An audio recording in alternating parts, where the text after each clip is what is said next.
ESPN. More of what you want to hear. Sports. This is the Fast Lane, broadcasting live from the Car Shield Studio on 101 ESPN.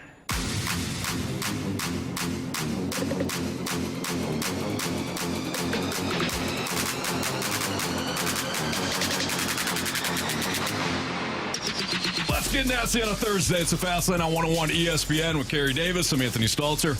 Our guy Jamie Rivers will be joining us at the 3 o'clock hour, in the 3 o'clock hour. So some Blues hockey coming up tonight as they host, as the Blues visit San Jose. All right, try it again. The Sharks are hosting the Blues. I'm not going to say it. No, come on. No, I'm not. I don't know why we do. Sharks. They are your San Jose Sharks. Do I like the fish? Absolutely. Yeah. That's a badass fish. There you go. But I'm not a Sharks fan. You're a San Jose Sharks fan. No, I know. I'm You not. don't like all the Sharks, great whites and all of those. You're just a San Jose Shark fan. No, I think it's flipped. I love great white sharks. I love, what? Hammerhead shark? Hammerhead sharks. Mako sharks. Who doesn't love a black tip shark? You know what I mean? love the San Jose Sharks, though. No, It's your I team. don't. You just took the jersey off before we walked in. How could you? How could you? Carey and I were fighting before the show. We were. Donnie Fandango of The Point. Die-hard Buffalo Bills fan. I feel bad for him right now. He's going through it. And I think he came in looking for answers, and you and I have not agreed on the Bills all season, so we just started to clash, and I think he walked out like... Even more conflicted. I don't know I don't know if I should be upset or not. So Carey and I ready to go. But yeah, Blues and Sharks tonight, pregame at 8:30, and then, of course, we've got the puck drop for you here on the Blues Radio Network. Last night, the New York Mets finished off the Philadelphia Phillies. How about Francisco Lindor's season? Good, huh? Holy smokes. Didn't start out really good, though, did he? No, it didn't. Yeah, he's doing his thing now. So are the Mets. When it matters. Yeah. Ranger Suarez going into that game hadn't been great in his previous 5. And he did his part. He had his guy. He was shutting things down. Yeah, my guy. Francisco Lindor hits a grand slam, and the Mets wind up winning and eliminating the Philadelphia Phillies.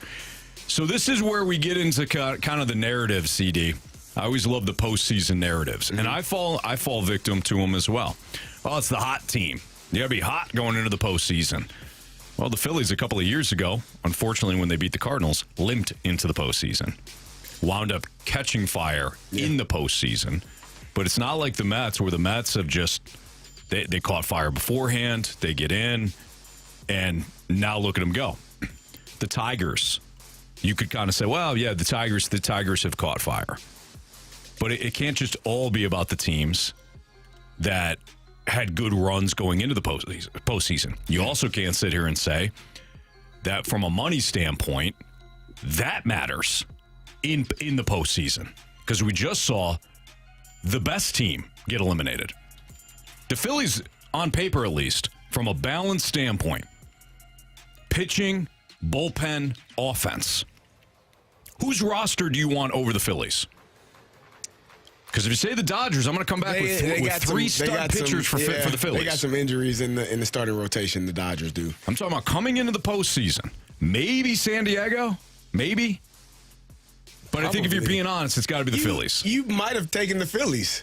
That's what I'm saying. Yeah, you would have taken the Phillies. I'm going into the postseason.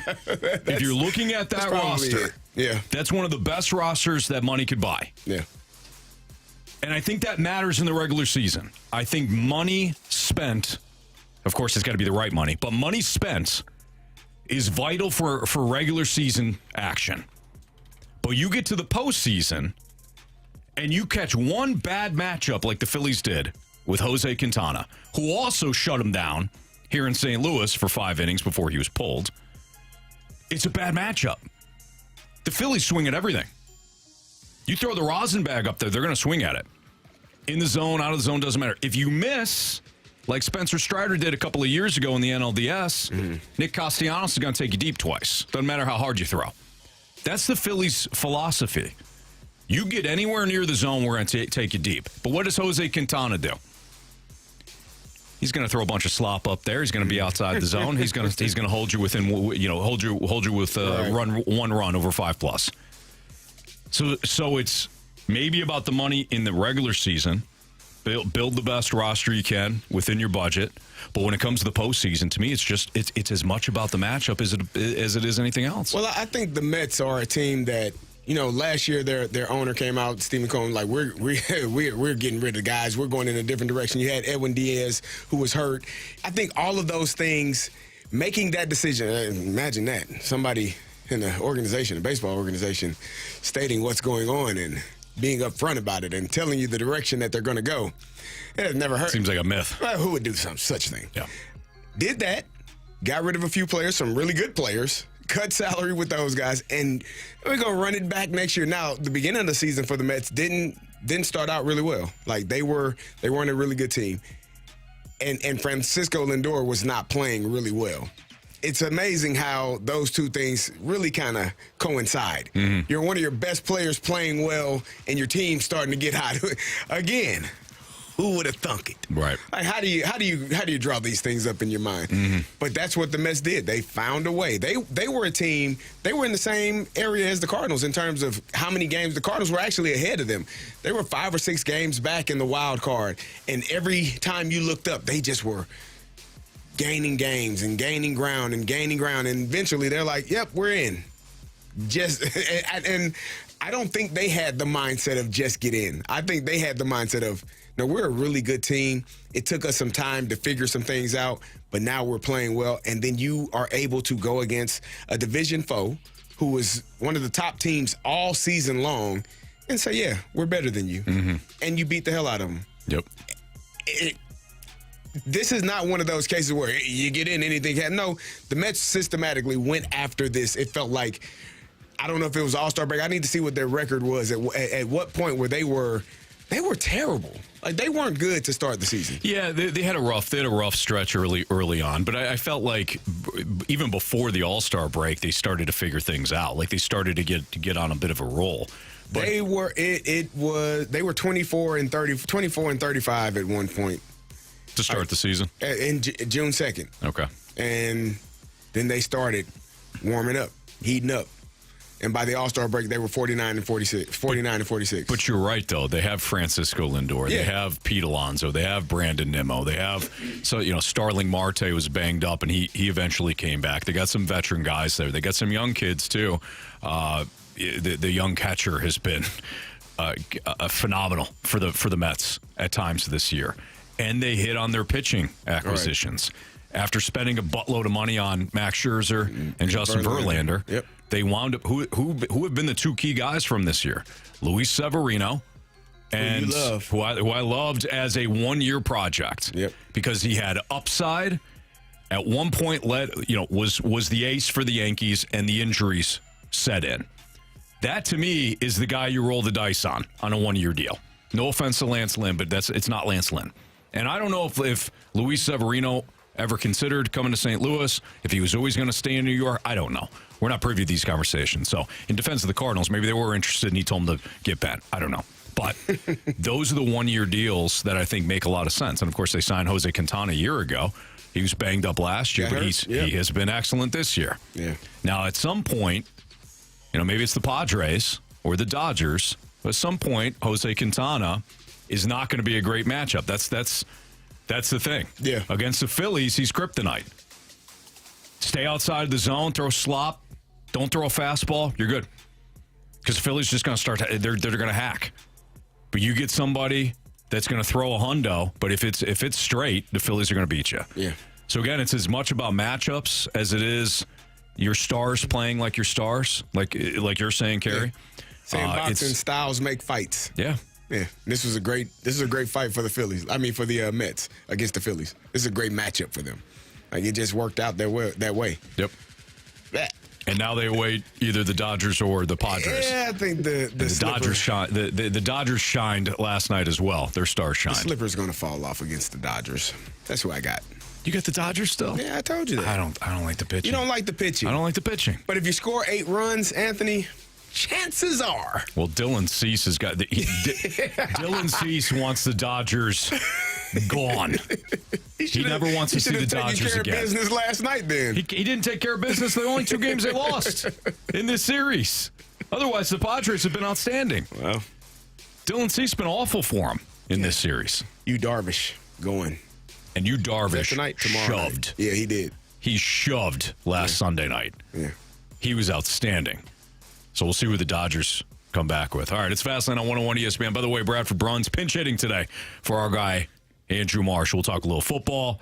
We'll weave in some Cardinals as well. And, of course, we'll get to some Blues, especially when Jamie joins us in the 3 o'clock hour. We'll also have Chris Kerber on at 5:15, well ahead of the Blues and Sharks pregame show at 8:30.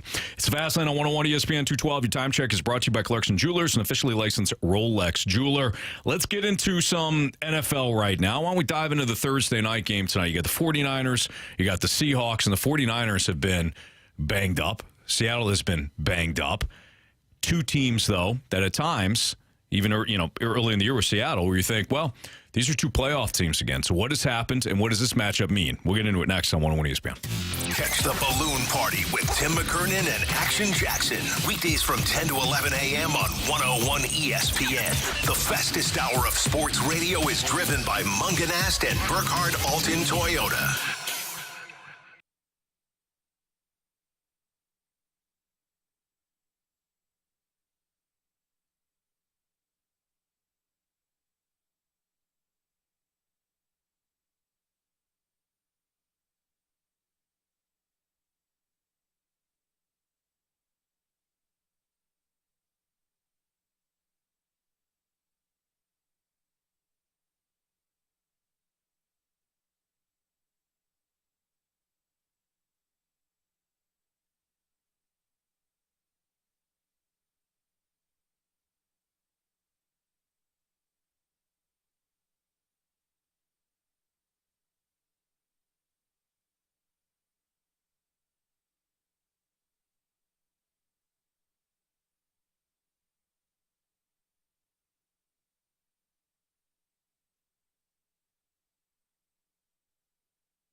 ESPN is your home for Blues hockey. And every month during the season, you can register to win tickets to an upcoming Blues game. Enter to score free Blues tickets now at 101ESPN.com or on the 101 app. Brought to you by Ted Drew's, serving original frozen custard since 1929. Two pros and one average show. You're listening to The Fast Lane on 101 ESPN, driven by Scrap Mart Metals Recycling.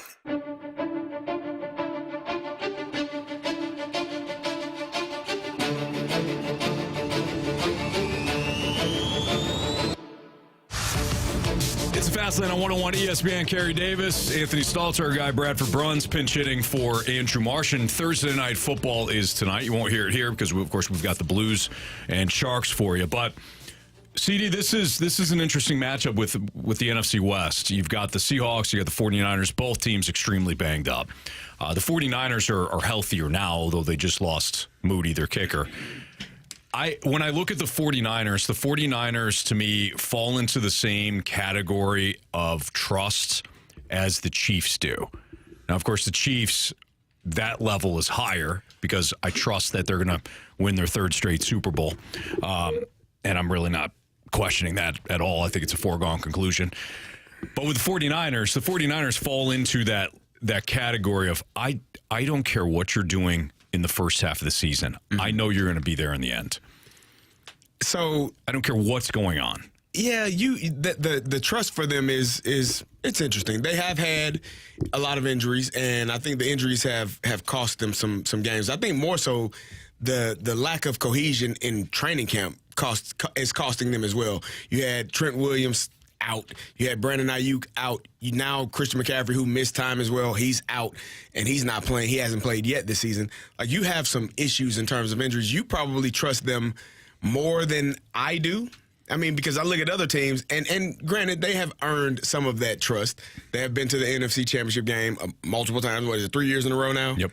And so you do earn that trust, but maybe is not. it three? Maybe not 2 years in a row. 2 years in a row. Maybe like 3 out of the last 4 years, I think, something like that. Yeah. I was told there'd be no math. Go ahead. Sorry. My apologies. But 2 years ago, you had an injury which cost you the NFC Championship game, and Philly went. Yeah. Last year, you were pretty healthy. You had an injury to Greenlaw, which probably cost you a Super Bowl. Like, this team has had injuries at inopportune times. I think that their time may be close to running out in terms of, how this injury bug is biting them. And I told you yesterday, losing Christian McCaffrey, it's not just, Jordan Mason is just as, it's not the same. Christian McCaffrey does things that nobody else can do, which is why he's paid in the manner in which he is. He can line up in the slot. You can put Deebo Samuel in the backfield. It changes things defensively.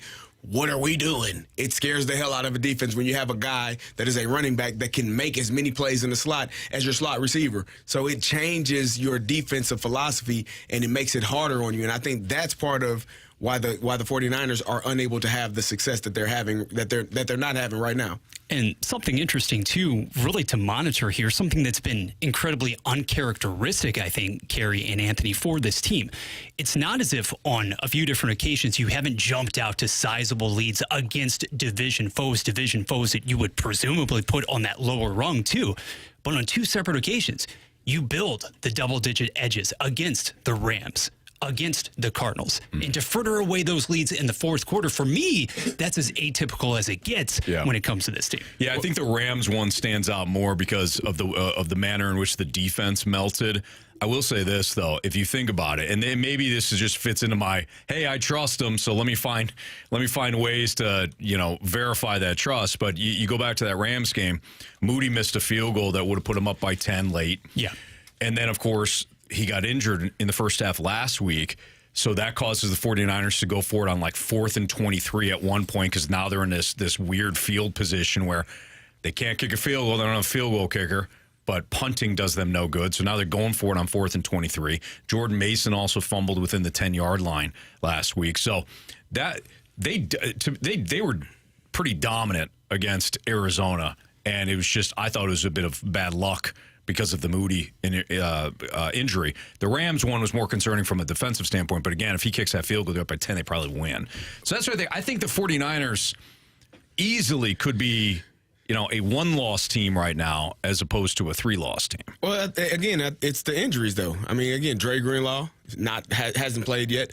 Huafonga has been hurt. He only played, I think, in 2 games. He's out tonight. He's out tonight as well. So you're having injuries in multiple positions on the offense and the defense. And this is not to role players. These are starters, guys that you depend on, that the defense is tailored around, that the offense is tailored around. Yeah. And that's part of the problem, why they are struggling. And I think because they have had success over the years, that's why you don't hear people talking about them. The Cowboys got a lot of injuries as well. Yeah. Like the Cowboys are decimated on the defensive line. They've had injuries to their second receiver, their defensive line, their star defensive lineman / outside linebacker, wherever you want to put them at. And people don't talk about the Cowboys in that manner because there aren't as high expectations for the Cowboys. The 49ers are getting a little bit of a pass right now because they have had success. And I said this also a couple of weeks ago, what is Brock Purdy going to do? Because we have talked about Brock Purdy for the last 2 or 3 years. 2 years. Is he a system quarterback or is he the guy? Well, if we had him in the NFC Championship game, we would have won. Well, you got him now, and you got a whole bunch of people injured. What are you? I think he's played well, though. Look at that Rams game. But you told me the other day, if they had a kicker, they would have won. If you score touchdowns, guess what, Anthony? You don't need a damn kicker. I don't even believe they kick. Mason put the ball on the ground. I'm with you. I'm not excusing that fact. I'm just saying the fact that they got 2 losses, they're at least explainable. They got 3 losses. Are you saying 2 of the losses? 2 of the 3 losses are explainable. I forget what was their Vikings. Other loss? The Vikings got punked. Yeah, like you got punked in that. The Rams is not an explainable loss. I think it is. Why? Moody makes that field goal. You're up by 10 in a game in which you played well. What I'm saying, look, you brought up the Cowboys. The Cowboys got trucked by the Saints. They did. Like they got taken behind the woodshed. I don't think all losses are equal. And I'm making excuses for the 49ers, but if we're going to take certain teams, like the Seattle, right, the team that they're playing tonight, you lost to Carolina on your own field. Boy, you went to overtime with the Patriots. You're not on the same level. Like my 2-3 looks a lot different than your 2-3. Can we talk about tonight's other signal caller for just a second? Because I'm curious personally to see how Seattle #1 as a unit rebounds from the Giants game, but specifically Geno Smith, who was absolutely harassed and absolutely taken behind the woodshed for the better part of 3 quarters by that Giants defense. Carey, at the same time, you look about what he has been unable to do against the 49ers in his career. Why? I understand the scheme. I understand, obviously, the coaching there in place. But for him, despite the success, pretty considerable success that he has experienced in Seattle from season to season, this team is his kryptonite. He's 0-4, including the playoffs against San Francisco. Is it any different tonight? Well, it's when you're playing a division rival, it's always weird. Like, Anthony, you and I used to do the Rams games, and they would go out to, was it San Francisco that they would always, Seattle. Or was it Seattle? It was Seattle. They would always beat Seattle. They would always beat Seattle. This team stinks. They're just goofy. How do you go to Seattle and win against that team? And it was consistent. It was in Seattle. Maybe Seattle just didn't take them serious. I don't know. But whatever the case is, when it's a divisional game, a team you play 2 times a year, every single year, that team knows you very well. If you're able to play them in the playoffs and get 3 games a year, like it's just a different beast when you're playing somebody that they know exactly who you are, they know exactly what you do, and they know how to attack you in a way that a team that is preparing for you, on a short week, they played on Sunday, now they got to prepare on Thursday, or, maybe they got a regular week. It's still different than a team that knows you in the manner in which a division rival does. All right, so you guys got tonight. I got the 49ers tonight. After talking all that smack? Yeah, I mean, you lost to the Giants last week, Seattle. You want me to That's right. I mentioned the Panthers. You want me to take the Seattle Seahawks, and they got beat up by the Giants? And that game wasn't close either. That game wasn't close. They were at home, Anthony. I know. Hey, you want me to believe that? No. Okay. Well, I want you to believe that they lost. Yeah. Yeah. Well, yeah. I know they lost. I know they were lining up for a field goal to potentially send it in an OT, and it got blocked. What? It wasn't close. Why are you lining up for a field goal against the Giants? Right. Why is that even a? I wanted to believe in Seattle. In the loss to Detroit, I'm like, that's what did it. Remember? Yeah. The first 3 games, I go, Seattle, you're smoke and mirrors. Yeah. And then they go to Detroit in a loss. Couldn't get off the field, but I'm like, man, Geno threw for like 400, didn't he? 375. They're legit offense. Yeah, no. The mask has been removed. And what we find out is that they are, in fact, Who you thought they were. the Jaguars, you know? I have my concerns about Seattle being able to keep San Fran off the field with Walker maybe running with regularity tonight. But at the same time, really, if you lose this game, if you drop it, if you're San Francisco, you essentially fall 3 games out of the division race, right? Yeah, because you got 3 divisional losses. Yeah, good point. It's by no means desperation time, but certainly the stakes are higher. Should you lose this? Yeah. Are you more efficient in the red zone? That's what it comes down to. Last season, San Francisco had the very best team in the entire NFL when it came to red zone touchdown efficiency. Can you finish drives tonight? Something tells me that will be the case. I got the 49ers as well. I don't trust Seattle's front 7. You don't trust Geno. It's got nothing to do. Honestly, it's got nothing to do with Geno. It's got everything to do with that Seattle front 7. But you know why you don't trust Geno? Because you've seen Geno, and you know at some point I think Geno's fine. he is. I think he's fine. He is. I think he's fast lane fine. Yeah. He's a good quarterback. Yeah, good is right. Yeah. He's very good. I think he's a very good quarterback. Just not great. Probably not. Nah. What's trending is next on 101 ESPN. The Blues season is in full swing, and you can tune in this Friday from 11 a.m. to 2 p.m. to hear BK and Ferrario live from the ENB Granite Studio at the Centene Community Ice Center. Brought to you by Bud Light for the fans on game day, and by ENB Granite, Bernie Federko's only choice for granite countertops, cabinets, and flooring. If you have a leaky roof, an old roof, a damaged roof, maybe it's just an ugly roof and you want to replace it, you got to call my guys at the Happy Roof Company because they are phenomenal when it comes to either replacing roofs or fixing damaged roofs. And if you call today, they will have someone to look at your issue within 24 hours. They do residential and commercial roofings. They only use superior high-end products. In fact, a lot of contractors out there, they're trying to install the cheapest shingles possible. So ask yourself, why are they not offering Class 3 shingles? Happy Roof offers Class 3 impact-resistant shingles on all their estimates. Most of the time, this can be included in the insurance cost without any additional out-of-pocket expense to you. Over 50 years combined experience in roofing, siding, and gutters. Financing options available via Happy Roof Company. And they have the great relationships with not only realtors, but insurance company as well. So if you need some help with insurance paperwork or you just need an estimate, call the Happy Roof Company. 314-665-3001, thehappyroof.com. Tell them Stalter sent you.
Football is back on ESPN. Saturday, Game 1, South Carolina and Alabama. Game 2, Ohio State and Oregon. Coverage starts at 10:30 a.m. The NCAA plays on 101 ESPN.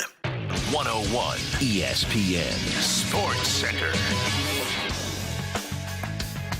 Blues aim to survive Shark Tank. I'm Bradford Bruns with your Sports Center update, driven by Johnny Londoff Chevrolet and Johnny Londoff Autoplex. Tonight at 9:30, 101 ESPN presents the Notes second contest of 2024-25. San Jose hosting Drew Bannister's bunch. St. Louis prevailed on Tuesday 3-2. Also this evening, Dallas visits Nashville. NFL, Seattle and San Francisco kick off Week 6 about 5 hours from now. Christian McCaffrey, Dre Greenlaw remain sidelined for Kyle Shanahan. Baseball finds Kansas City facing a must-win situation. Yankees-Royals Game 4 follows Guardians-Tigers. Detroit could close out that division series. The Sports Center update was driven by Johnny Londoff Chevrolet and Johnny Londoff Autoplex. See them at londoff.com. Chevy, together we drive. Are you kidding me?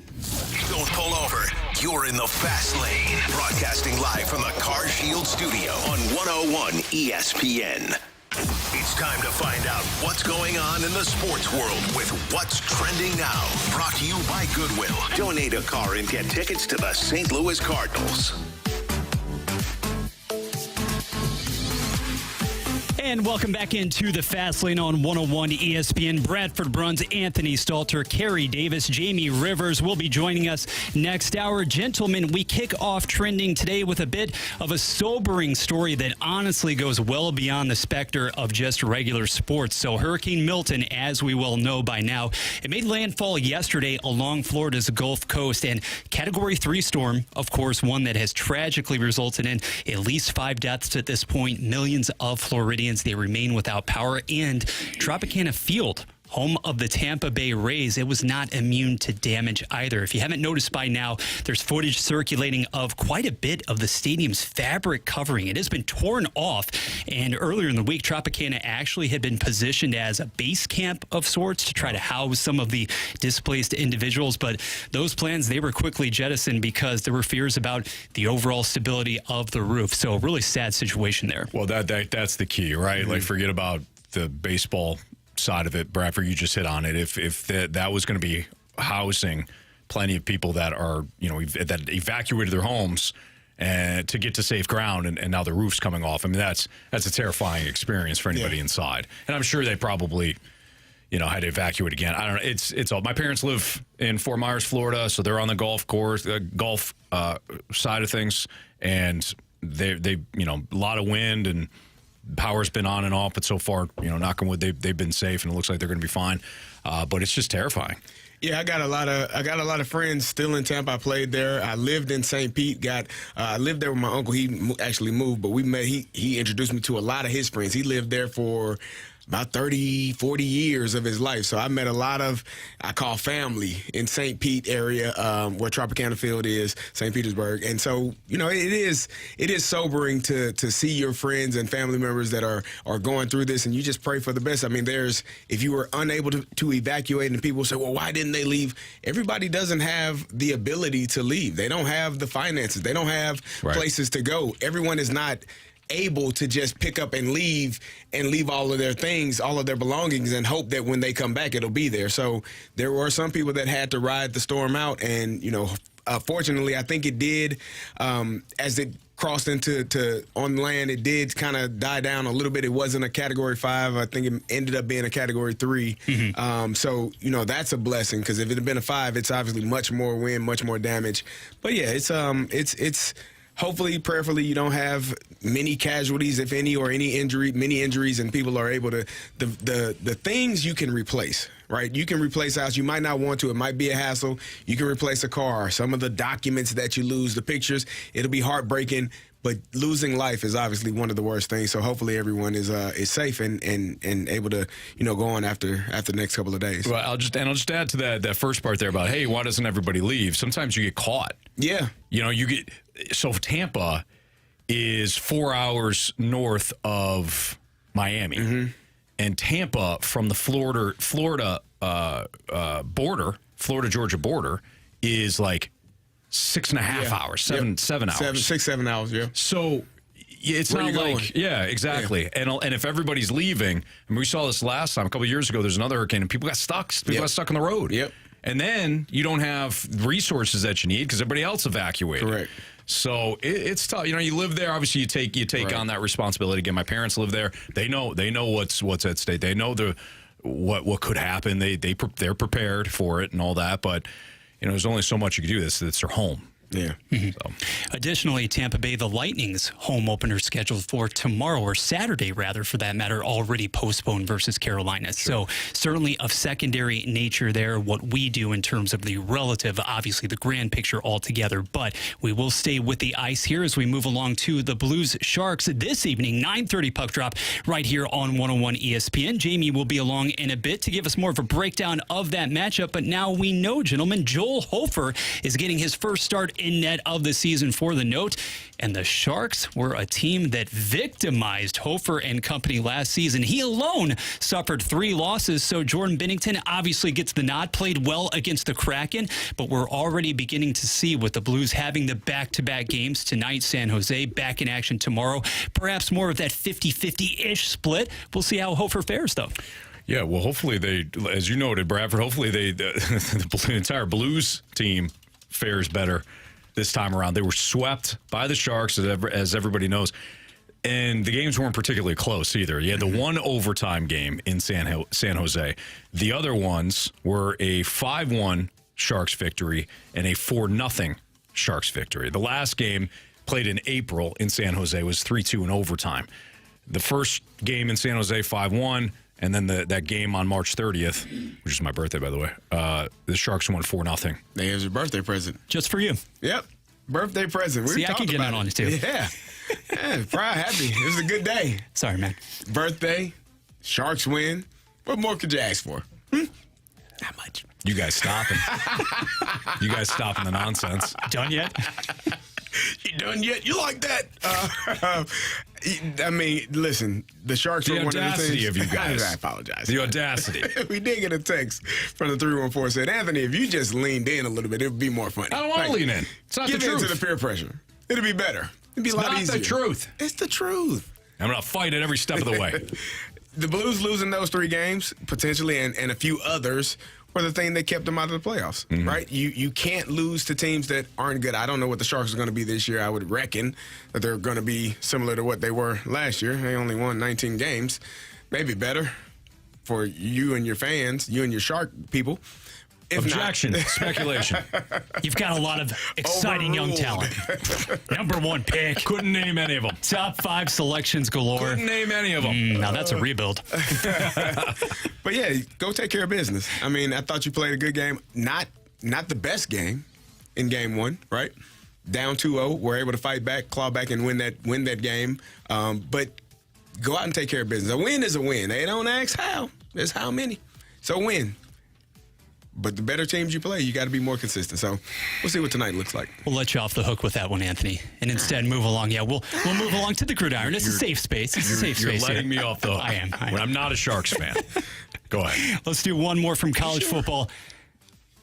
Go down. Hey, I know that tomorrow you guys are waiting with bated breath for my Mizzou UMass preview, but that'll be tomorrow. So, no, let's get the anecdote out here. It's still SEC related, though. Quinn Ewers is back at the helm officially for Texas. The head coach, Steve Sarkisian, announced as much earlier this afternoon. Senior quarterback had missed the past couple of games due to injuries. Oklahoma looms on the schedule this weekend. Now, Arch Manning had filled in pretty admirably, but let's also say that Mississippi State and Louisiana Monroe, those games didn't go in quite the same fashion as UTSA. So much ado about nothing. Are we going to see Manning again this season, or is Ewers just going to ride with this for the horns, Carey? No, Quinn Ewers is your quarterback. He's the starter, to begin the season for a reason. Not that Arch Manning will not get his opportunity at some point, because he will. It'll be when Quinn Ewers goes to the NFL. He's going to be a first round pick, too. Yeah, Quinn Ewers will. And so Probably top 10. Probably. And I think, I said this yesterday, I think the Texas Longhorns are the best team in college football. I thought that even after Bama beat Georgia last week, I didn't see them jumping. I didn't see the reason for them to jump Texas. Texas is in their rightful spot right now as the number one team. Going to play Oklahoma in the Red River rivalry. Nailed it. Yeah, that takes practice. Yeah. Because that can get bad. The Red River rivalry. Yeah, that can get bad. You got to slow down big time. You do. So yeah, it should be a good game. But I do think Texas will win. I think Texas is the better team. I think they're the more explosive team. And this has been 2 years in the making. Like 2 years ago, they had Alabama on the ropes. Was it at Alabama or was it at Texas? I don't remember. They beat Alabama last year, I think, in Alabama. That was in Alabama last year. 2 years ago, they had him on the ropes as well, and I believe Quinn Ewers got hurt. So this has been a story in the making of a Texas team that is working their way to be able to compete with the elite teams in college football. Yeah. This is not something that just happened overnight. Like, this has been systematically taking place for the last 2 seasons. So I think Texas is gonna take care of Oklahoma. And I don't know if it'll be close. Quite frankly, if Texas doesn't line up against Washington last year, which is like the Phillies lining up against Quintana, right? I think Texas is playing in the national championship because Texas's strength defensively last year was their run defense. Right. The secondary was horrid all year. Yeah. So in comes Washington with Michael Penix and Rome Odunze and all of Washington's skill players offensively, and Penix put on a show that night. Otherwise, again, I think that Texas replace Washington with whoever. Yeah. Somebody's not as explosive in the passing game, and I think Texas probably wins. Alabama, baby. Yeah. So. Storied rivalry or not, make no mistake about it. This weekend, I don't see, like you, Carey, I don't see a scenario in which OU can even hang around with Texas. And now you're telling me that the top receiver for OU, Deion Burks, is probably out. You already have shaky QB play. I don't know how you can keep pace. I agree. I agree with that. It's a rivalry. Maybe it's close for a little while, but Texas is a 14.5-point favorite. Really? Yeah. That's a pretty big spread for. I mean, we see rivalry game. We see some upsets. I don't think Arkansas, I think, was exactly a 14.5-point a dog last week. What was Vandy? They were the Mizzou folks. Sorry, Bradford. They might have been in that. They might have been in that range too. They're a 20-point underdog. I don't think it was that much. Not quite. It was in the mid-teens as well. I mean, you're the number 1 team or number 9 team. What was it, Vandy versus? Oh boy, it's 23. My bad. What was Mizzou? Mizzou was the underdog in that game, weren't they? Mizzou was a 2.5-point dog. Against, were they a favorite or the dog? Against A&M? A&M, 2.5. 2.5? Dogs. And Alabama was a 23-point favorite against Vandy? Yeah. Gotcha. Yep. Mizzou was a 17.5-point favorite at home. Do we have to go back? Do we have to go back? Against Vandy. Oh, man. Well, you won that one. Oh, you're moving forward with illegal men down the field. That's what you do. Oh, man. Sorry, Bradford. Bradford, massive Mizzou guy. You okay this week? I told you. He's facing the Minutemen this weekend. I mean, anything can happen now. Nah, I don't think so. That number could get to 30. They're back in their comfort zone, playing against teams they don't. Okay, there you go. That don't really offer any sort of resistance problem. FCS foes that house 17,000 people in your stadium, probably a generous number. What could be better? Nobody be watching. They'll be fine. All right, it's a fast on 101 ESPN. So Dave Roberts deployed 8 relievers to shut out San Diego, setting up Game 5 tomorrow at Dodger Stadium. Did the Padres just blow it? That's next on 101 ESPN. From the opening drive, the balloon party, BK and Ferrario, to the fast lane and more. If you missed anything on 101 ESPN today, get caught up with all the shows and 101 podcasts at 101ESPN.com or on your 101 mobile app. Driven by Dobbs Tire and Auto Centers.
yourself in. You're in the fast lane, driven by Scrap Mart Metals Recycling on 101 ESPN.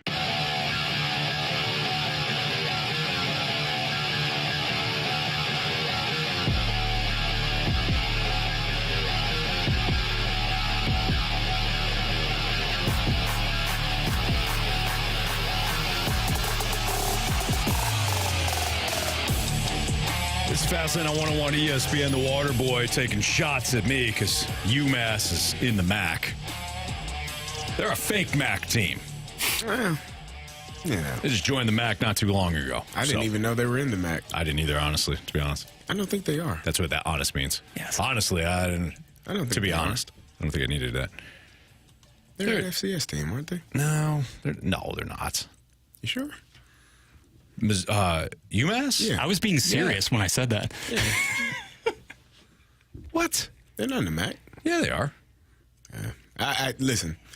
You're better than me. I can't keep up with conference realignment. Anthony, this happens during the Nor course of do a I. college football season. You've got Bama taking on cupcakes basically on a yearly basis. This happens. Mizzou's pulling the old SEC move. It's not- all right. they're It's not in the MAC. permissible. FBS Independent. Oh, is that what They're they are? not a MAC team. No, they're independent. Oh, wait, independent. But then it says MAC. They joined the MAC in 2025. Oh, next year. They're an independent now. They'll join the MAC next year. Oh, well, the Tigers better be careful. Those MAC teams do not play. This isn't a MAC team. I'm giving you props. I'm saying they're going to be a MAC you know team, what? which means that I don't want Mizzou I don't want better your be props. careful. But not today. Okay. I know what you're doing, Carey. I'm trying to lift up the MAC. You're not. The MAC is an upstanding conference, Anthony. I know it is. They are. Got some ballers. Yes, they do. I agree. Like your former quarterback, Ben Roethlisberger. Roethlisberger. Yep. And James Harrison. Should be MAC Hall of Famers if they have a MAC Hall of Fame. They should have a MAC Hall of Fame. Yep. And those two should be in it. Probably the best two to ever do it. Antonio Brown, Yep. Eric Fisher, Yep. Thunder Dan Marley, I love it. Phoenix Suns. Chris Kaman. All right, you remember Chris Los Kaman. Angeles Clippers. That's a deep pull.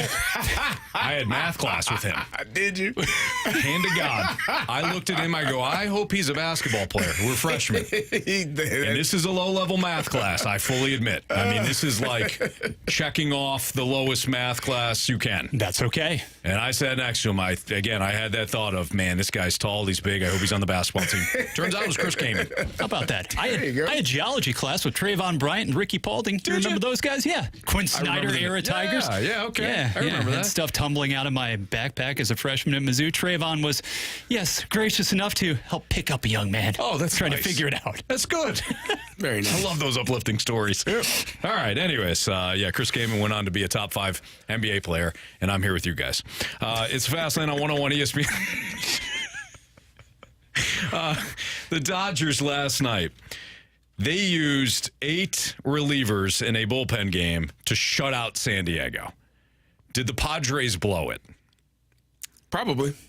I mean, you missed your opportunity. Now you got to go back on the run. It's not like it's far. It's not like a huge travel issue. I don't think they blew it. They got you. Not Yeah, you. I'm Not you, but you, pitching. Darvish. Oh, you, Yeah. Darvish. Okay. Yeah. I'm here with you. You just said it. I think they missed an opportunity. You want to finish at home. You don't want to have to. You don't want to have to go back to Los Angeles to play this game.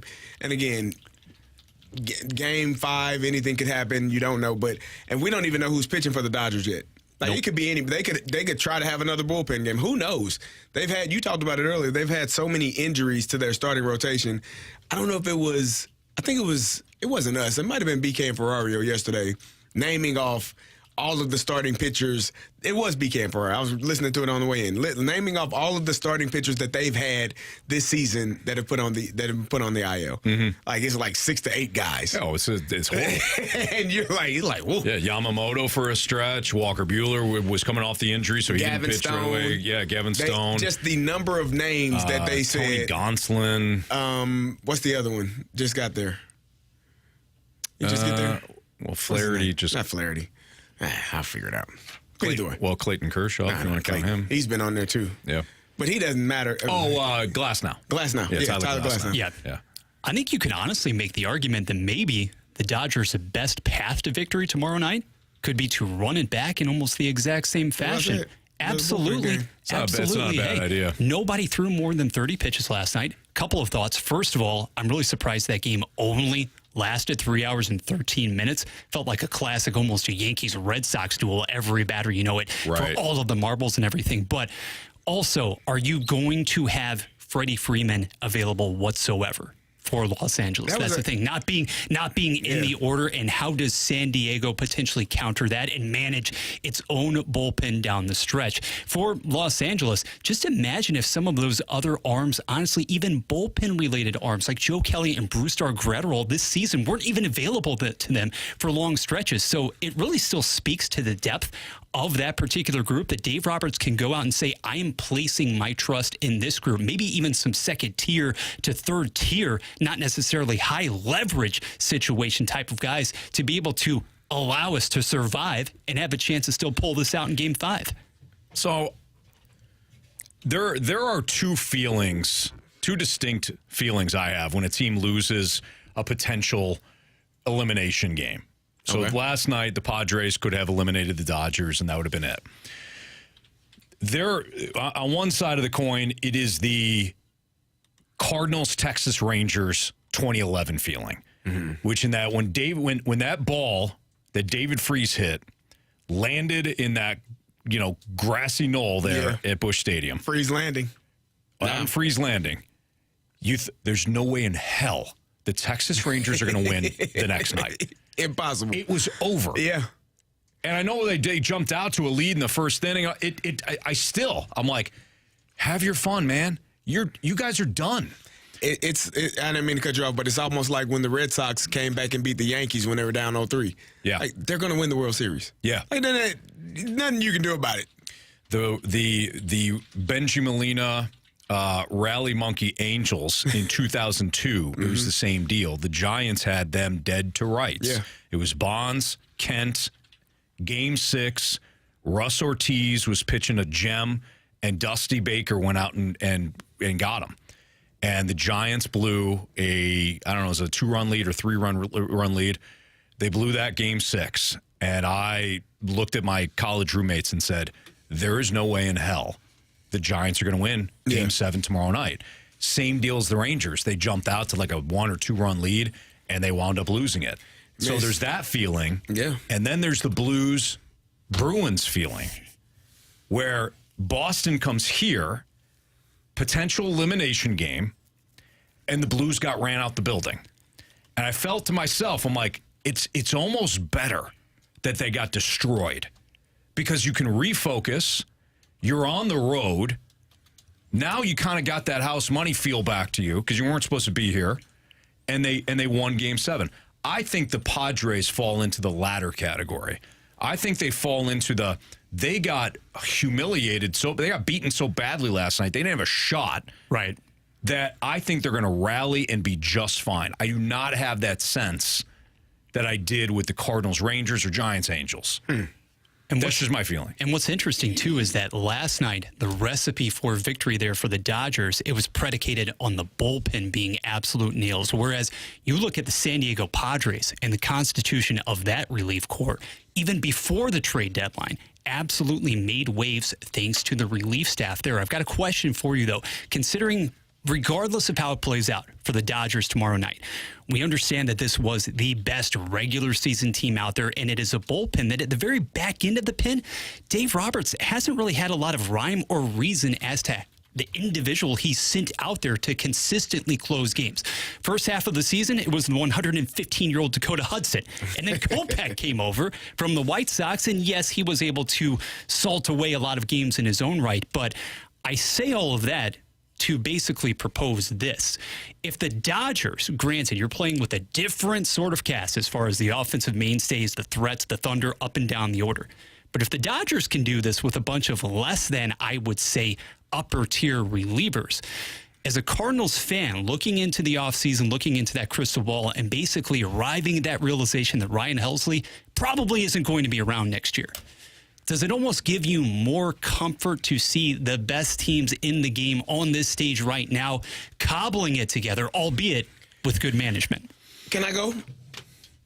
Next. Can I go? Oh. On 101 ESPN. It's that time of year again. It's time for Jamie's Jersey Giveaway. And our first one of the year is an absolute beauty. You're getting a signed Jordan Kyrou number 25 Blues jersey. All you have to do to get entered to win that jersey is go to 101ESPN.com or visit the 101 ESPN mobile app. Winner must be 21 plus, and our giveaway is courtesy of Bud Light. Bud Light, easy to drink, easy to enjoy.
WXOS HD1 East St. Louis. 101 ESPN is driven by Auto Centers Nissan, home of the lifetime warranty and 30-day return. You're listening to The Fast Lane, broadcasting live from the Car Shield studio on 101 ESPN.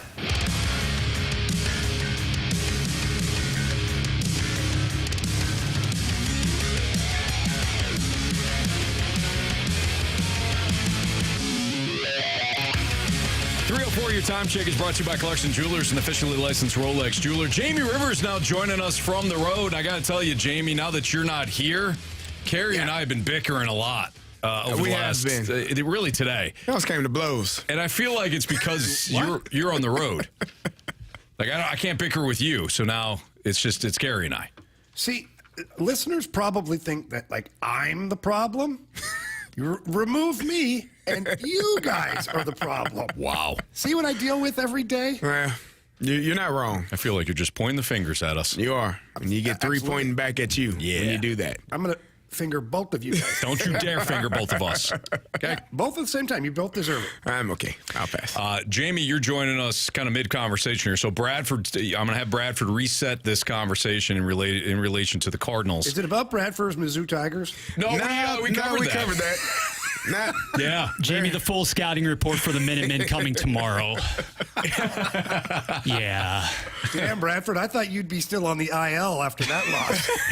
You have to step in, hey, there are no buys for me. No buys for me whatsoever. No, let's kick it to the baseball, though, for just a second, because we had talked about, obviously, the manner in which last night the Dodgers were able to defeat San Diego to extend the NLDS. And Jamie really cobbling that together with not necessarily a ton of great high leverage arms in the back end of Dave Roberts, his bullpen, but rather, given how LA has been able to extend this series and what you see from that Dodgers relief staff, we know it's a different offensive lineup. We know it's in a different league than that of the Cardinals. But at the same time, when you have less than a defined closer being able to finish off those games and not household names for your relief staff, does it make it more comfortable for you as a Cardinals fan going into the offseason knowing you're probably going to be unloading or losing a Ryan Helsley, that maybe you can patch it together more quickly than expected through some other sources?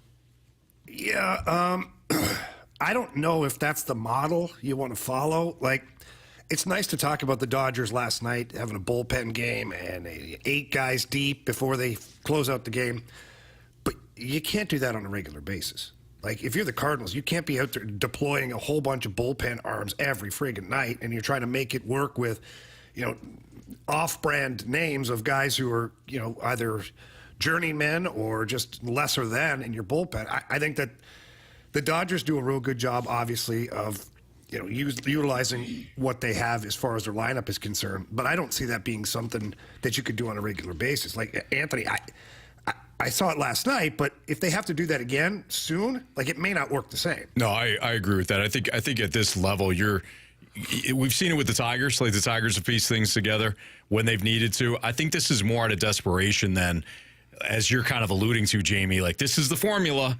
I don't think that's the case at all. I think you need guys that can handle certain roles for you. So if you're the Dodgers or the Tigers, you want your starters to get as deep as possible, and then you can play the matchup game. As far as a closer is concerned, we've seen different guys step into different roles in the postseason, but typically your closer is set. Like, even the Yankees, you know who their closer is? It's Luke Weaver. Luke Weaver's been excellent.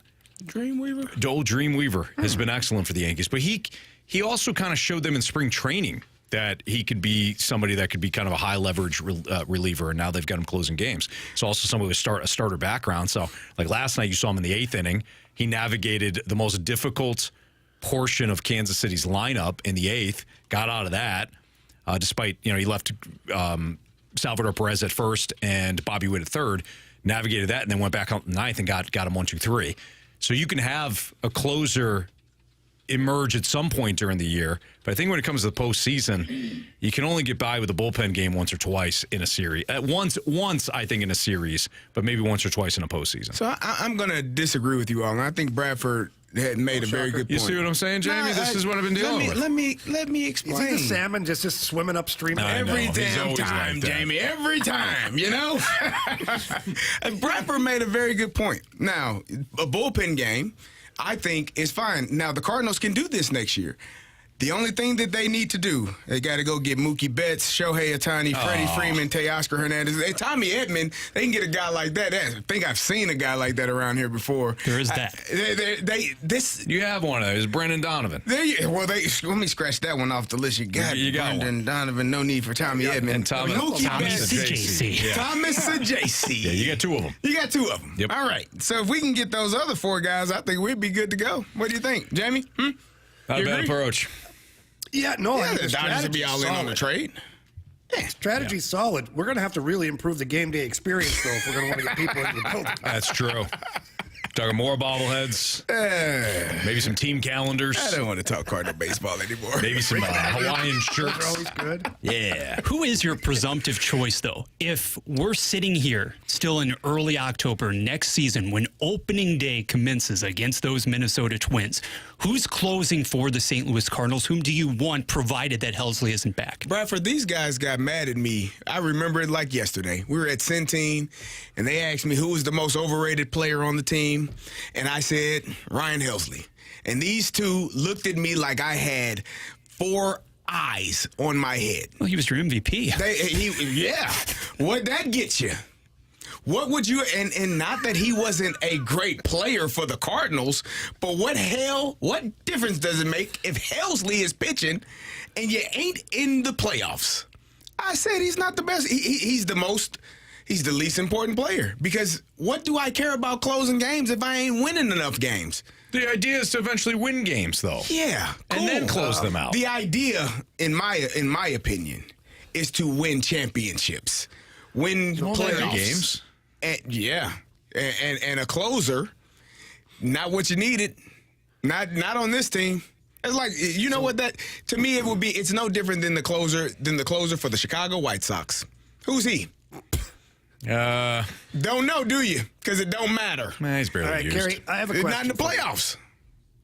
Isn't he somebody that throws like a hundo? Yeah, maybe. You got one I have a here. question for you. Yes, I'm sorry. All right. How many games did Ryan Helsley save? 44? 48? Yep, got you 48 wins. Cool. How many did the White Sox closer? Who knows? Exactly. You know what the Cardinals and the White Sox have in common? They're watching the playoffs like you and I. This is true, Carey, but they're in different spots.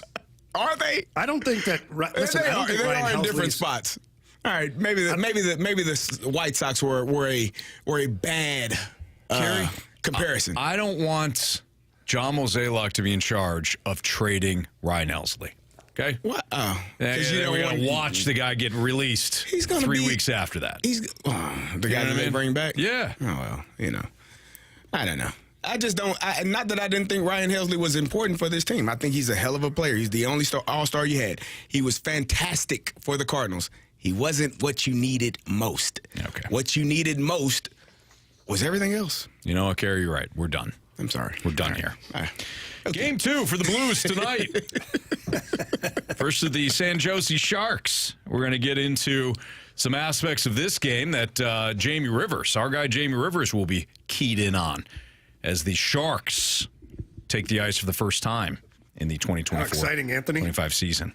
He's excited. He's so so he excited. talked Look at about him. last year on his birthday how the Sharks won. You should have saw him gleaming. He was so excited. Just glowing, for sure, yep.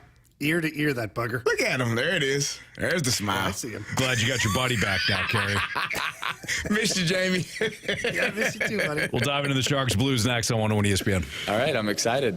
This is Paul Bushinich, and it's Blues Game Day on 101 ESPN. Blues Game Day is presented by Buffalo Wild Wings, the ultimate arena for wings and wins. $1,500 off, 12-year warranty, and 0% financing. SwissAirSTL.com.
If you're looking to go find the Blues game tonight on TV, maybe you want to sit back, relax, have something great to eat, please head over to Twin Peaks in Maplewood. just an awesome spot over there. You walk in, lots of room, lots of space. You can sit down quietly at one of the tables or belly up to the bar, order some food. They've got TVs everywhere. All the games are on. The Blues will be on, baseball playoffs, whatever you want, they've got you covered there. They also have some great food available. I've been talking about this one nonstop because after I had it last week, I couldn't stop thinking about eating it again. That's the quesadilla tacos. And it's unbelievable. The in-house smoked brisket, it is so good. It's got a little dipping sauce for it, too, and everything. And, of course, you can always wash that down with a 29-degree man-sized draft. Or if you're a bourbon guy like myself, they have a bunch of great bourbons available on there. They've got single barrel. They've got barrel selects. They've got great selections for you to sit there and enjoy your time.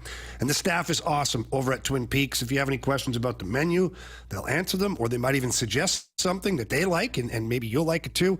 But that's my friends over at Twin Peaks. Eats, drinks, scenic views.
You're in the fast lane on 101 ESPN, driven by Scrap Mart Metals Recycling.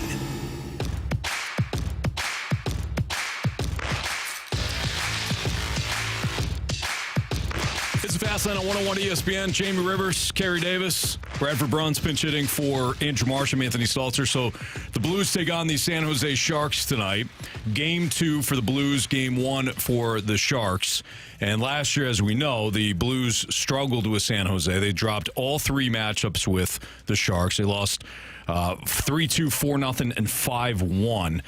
Before that, though, the Blues had absolutely owned them. In fact, over the last 10 games within this series, the Blues have won 7 of the 10. But again, last year was weird. It was just they for whatever reason they didn't show up against San Jose. So I would imagine, Jamie, we'll see a different Blues team tonight. But what do we need to know about this matchup, including who's going to start in net? Yeah, so little change here in between the pipes. They're going Joel Hofer tonight here in San Jose. And I would imagine Jordan Binnington on the back-to-back against Vegas. I like the way it's set up. Obviously, Jordan Binnington has a game under his belt already. And let's be honest, the tougher of the 2 opponents should, I need to use that word, should be the Vegas Golden Knights. It didn't work that way last year for the Blues. Of course, they lose, 3 times to San Jose. And poor Joel Hofer, I think he suffered all 3 losses, but he plays well against this team. I know that sounds crazy, but he likes playing in the building. I talked to him this morning, and the Shark Tank can be a little bit difficult to play in for some goalies or players. Hofer loves it, says he doesn't care about any of the noise, and he's just focused and ready to go. So that's good. But the biggest thing here for the Blues is following up the second half of last game and carrying it over into tonight's game. You can't have a lapse in effort. You can't have a lapse in performance. These are games you have to win. And I said it yesterday that talking to the players, they're very aware of missed opportunities last year against lesser teams. And when you do the math, you would have been in the playoffs. And so that stings to know that teams that are lesser than or that stink end up beating you, and that those teams, not even rival teams, just the bad teams, end up crushing your playoff hopes. So I don't think this team is going to let that happen. You never know. San Jose does have a little bit of a revamped roster over there. They're still in a rebuild, but they do have some talented players. But I would expect a good effort tonight. What do you make thus far about maybe some of the line combinations that the Blues used at morning skate? I'll throw them out there: Holloway, Thomas Neighbors, Texier, Buchnevich, Kyrou, Joseph, Matthew Joseph, Shen, Kapanen, Torovchenko, Faksa, Walker. And then your deep pairings: Leddy, Parayko, Broberg, Falk, Suter, and Kessel. Yeah, same lineup as in Seattle is what Coach Bannister's rolling out there. And I don't blame him. Why would you mess with something that won a game? And I think you might see Zach Bolduc tomorrow night in Vegas, but that's thinking quite a bit ahead. I like the lineup. I'm talking to a couple of players this morning. The fourth line in particular, talking to Walker and Torovchenko, and they're just laughing, smiling ear to ear. They love being the disruptors out there. They love being the guys that can get in on the forecheck. And Walker was laughing because he says, "Hey, I finally got a couple of oak trees to play with me on this line." Meanwhile, he's one of the biggest disturbers out there. So the chemistry is forming for sure. And with the other lines too, it looks like guys are starting to get to know each other a little bit. I like the lineup. It's a winning lineup from the other night. Let's hope it carries over. All right, here's Drew Bannister. He joined us yesterday talking about navigating Tuesday's downturn in terms of the energy. Kind of get out of the first period, think that we're going to, be a little bit more on our toes than we were. I thought we were hesitant. We didn't play on our toes in the first period, and we kind of came in a little bit flat. But, credit to the guys. I never felt on the bench that we were in trouble. The one thing that I noticed was kind of our habits were starting to creep in that were really good, and it kind of started to build our game a little bit. We had one or two good shifts, and we draw a penalty, and we score right away off the power play, and then from there we kind of started to take over the game. From a fan perspective, and Jamie, you can help us, and Carey, your former player as well. You can maybe clarify, but from a fan perspective, I'd rather get some of these games out of the way early, before you have an opportunity to say, this team stinks, look at their record. You don't. I would imagine you have less of an opportunity to take a team like the Sharks for granted later in the year than you do maybe at the start of the year. So I like the fact that they've got kind of a road trip to start here. You get the win despite that sluggish middle against the Kraken. You get a win. You didn't play your best, but you got a dub. And then you go to San Jose, and they're going to be hyped because it's their first game. They're going to be full of piss and vinegar right away, and you don't have an opportunity to take them for granted because this is your second game. So I think this is a good time to be facing a team like the Sharks. Yeah, I agree. I think the timing is right. I was talking to Dave Taylor this morning, who's part of the front office for the Blues, and he's an old school guy. Dave played so many years in the NHL, and he's like, I love being on the road to start the season. It's good for the guys to get together, get to know each other, no distractions. And so far, it's been that way. These guys have been hanging out the whole time and getting ready for the games today. Great energy at morning skate. Guys are hooting and hollering and having fun, and that's the way it should be. Game day should be fun. You've done all the work with practices and things like that. The game should be fun. The guys should be loose. But to your point, they better be ready because this is the home opener for the Sharks. They have a ton of young guys on the team, and nothing is more dangerous than a bunch of young guys full of enthusiasm that don't know that they should lose this hockey game. And so you have to remind them quickly in the game that they should not win this game, but that's up to you and your team to do that. If you don't, then you let these young guys go. We've seen it before, man. Yeah. All of a sudden it can carry a team to victory. Do you think that, when you're playing when you're playing a team that is not as good, and you're planning on being a good team, you can't play down to that competition. Now, we don't know what the Sharks are just yet, but I think last year at times the Blues would play down to the competition, to the level of the competition. And if you have aspirations of being a playoff team, in the future a championship team, you are supposed to squash those poor teams without any issues. I think Jamie lost his... I think we lost Jamie. So we'll try to reconnect. There you go. He gave me the...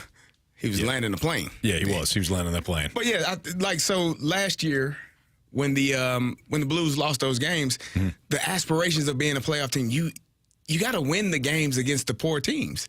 Like, you got to feed off of those teams. We talked about the AL Central, how many teams are in the playoffs, right? Well, they were feeding off of one of the poor teams, weren't they? Like, you got the White Sox this week. Good. Everybody got a turn. Everybody gets it. We got our chance. Yep. You had it's get a get-right game, get-right series. When you're playing against bad teams, you have to beat up those teams if those are your aspirations for the future.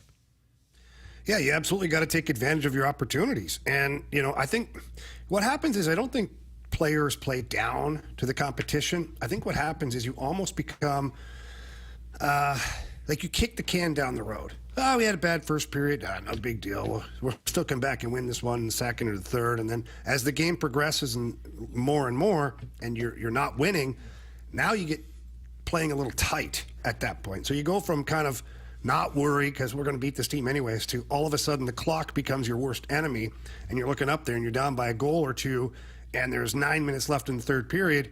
And at that point, guys are playing tight and now you're trying to do too much. It becomes a little bit sloppy. So, yeah, you have to be on your game immediately. There can't be we'll get them next shift or next period. It has to be, foot on the gas the entire game. And the other thing that happens when that's taking place is the opposing team is gaining confidence. They're like, oh, these guys, okay. We can play with these guys. All right, let's go. Let's finish it. We're here now. Hell, we didn't think we would be, but let's go ahead and win it. So you gain confidence as the opposing team when you're playing a team that you don't think is that you could beat. Yeah, I agree. And I've been on those teams that you take the ice, and I always laugh. I tell the story of the New York Rangers power play. Their payroll was more than our entire team when I played for the New York Islanders. So it's like you're out there playing against those guys, and it's a badge of honor to rain on their parade at that moment when they're trying to just come in, get all their points, score their goals, get out of there with 2 points. No, it's a lot of fun as the lesser team to go in there and kick their teeth in a little bit and take the victory from them. So, yeah, you're right. You let them hang around long enough, that team starts to not only become confident, but they start to play so hard that you can't beat them. Tonight, the Sharks and the Blues square off. We'll have all the coverage right here on 101 ESPN, your home for the Blues Radio Network. The puck will drop at 9:30. Our pregame starts at 8:30, and you'll hear from our guy Jamie Rivers, Chris Kerber, who joined us at 5:15, and Alex Ferrario as well. It's Fastlane on 101 ESPN. We've got Hot Take or Hot Garbage coming up. So if you got a Hot Take or Hot Garbage statement that you want to send in, you could do so right now, 314-399-9646. Again, at 314-399-9646. 9646. I'm going to give out Stewie. Number? No, I was giving out Stewie's number. You can give out Stewie's number. Stewie's, I mean, listen, day or night, Stewie from Stewart's American Mortgage Corporation, he's there for you. So. There you go. Yeah. Any point. Had to flip through. Hot Take or Hot Garbage next on 101 ESPN. Coverage of 101 ESPN is presented by Onder Law Injury Lawyers. GetJim.com.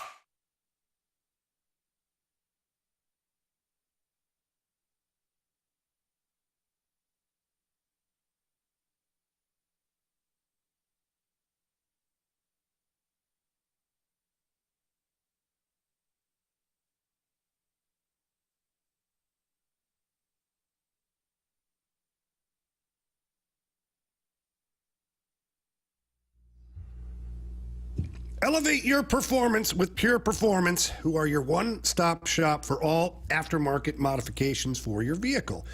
And maybe you just bought a brand new vehicle and you want to add things to it immediately. Perfect. Pure Performance will take care of you, so well.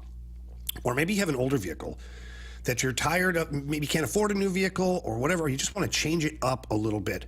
Head over to their showroom in St. Peter's, 25,000 square foot facility, with every accessory that you've ever seen, from tires and wheels to running boards and leveling kits and light kits. So many great things for your Jeep, your pickup truck, your everyday vehicle, your minivan. No matter what it is, Pure Performance has something for you. And they don't just have the oversized tires and fancy wheels. No, they've got everyday tires and wheels for any vehicle that's on the road. So please remember that when you head in there. And also, they've got a full service garage. So if you're getting accessories done and whatnot, you can have your oil change, whatever you need done, they can take great care of you, and that's over at Pure Performance. So please head over there, see them in person, ask for Shelby or Caleb. They'll take great care of you. Tell them Jamie Rivers sent you in, or you can always visit their website at pureperformance.com. That's pure, P-U-R, performance.com.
St. Louis Blues hockey can be heard exclusively on 101 ESPN. Get the info you need before and after every Blues game with the First Community pre- and post-game show.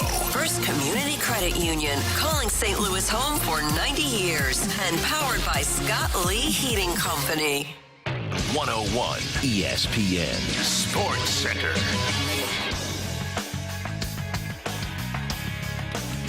Blues seek to wreak Sharks season opener. I'm Bradford Bruns with your Sports Center update powered by Saliga Heating and Cooling. After edging Seattle on Tuesday, St. Louis hits Cali tonight. 101 ESPN has puck drop at 9:30 as San Jose begins its 2024-25 schedule. Last year's group posted a Western Conference worst 47 points. MLB roughly 90 minutes from now. Cleveland draws an elimination contest versus Detroit. Kansas City faces that same reality. Garrett Cole's Yankees could close out Michael Wacha and company. National League action resumes tomorrow. National Football League 49ers Seahawks will kick off Week 6 in about 4 hours. This Sports Center update was brought to you by Saliga Heating and Cooling, an independent American Standard heating and air conditioning dealer.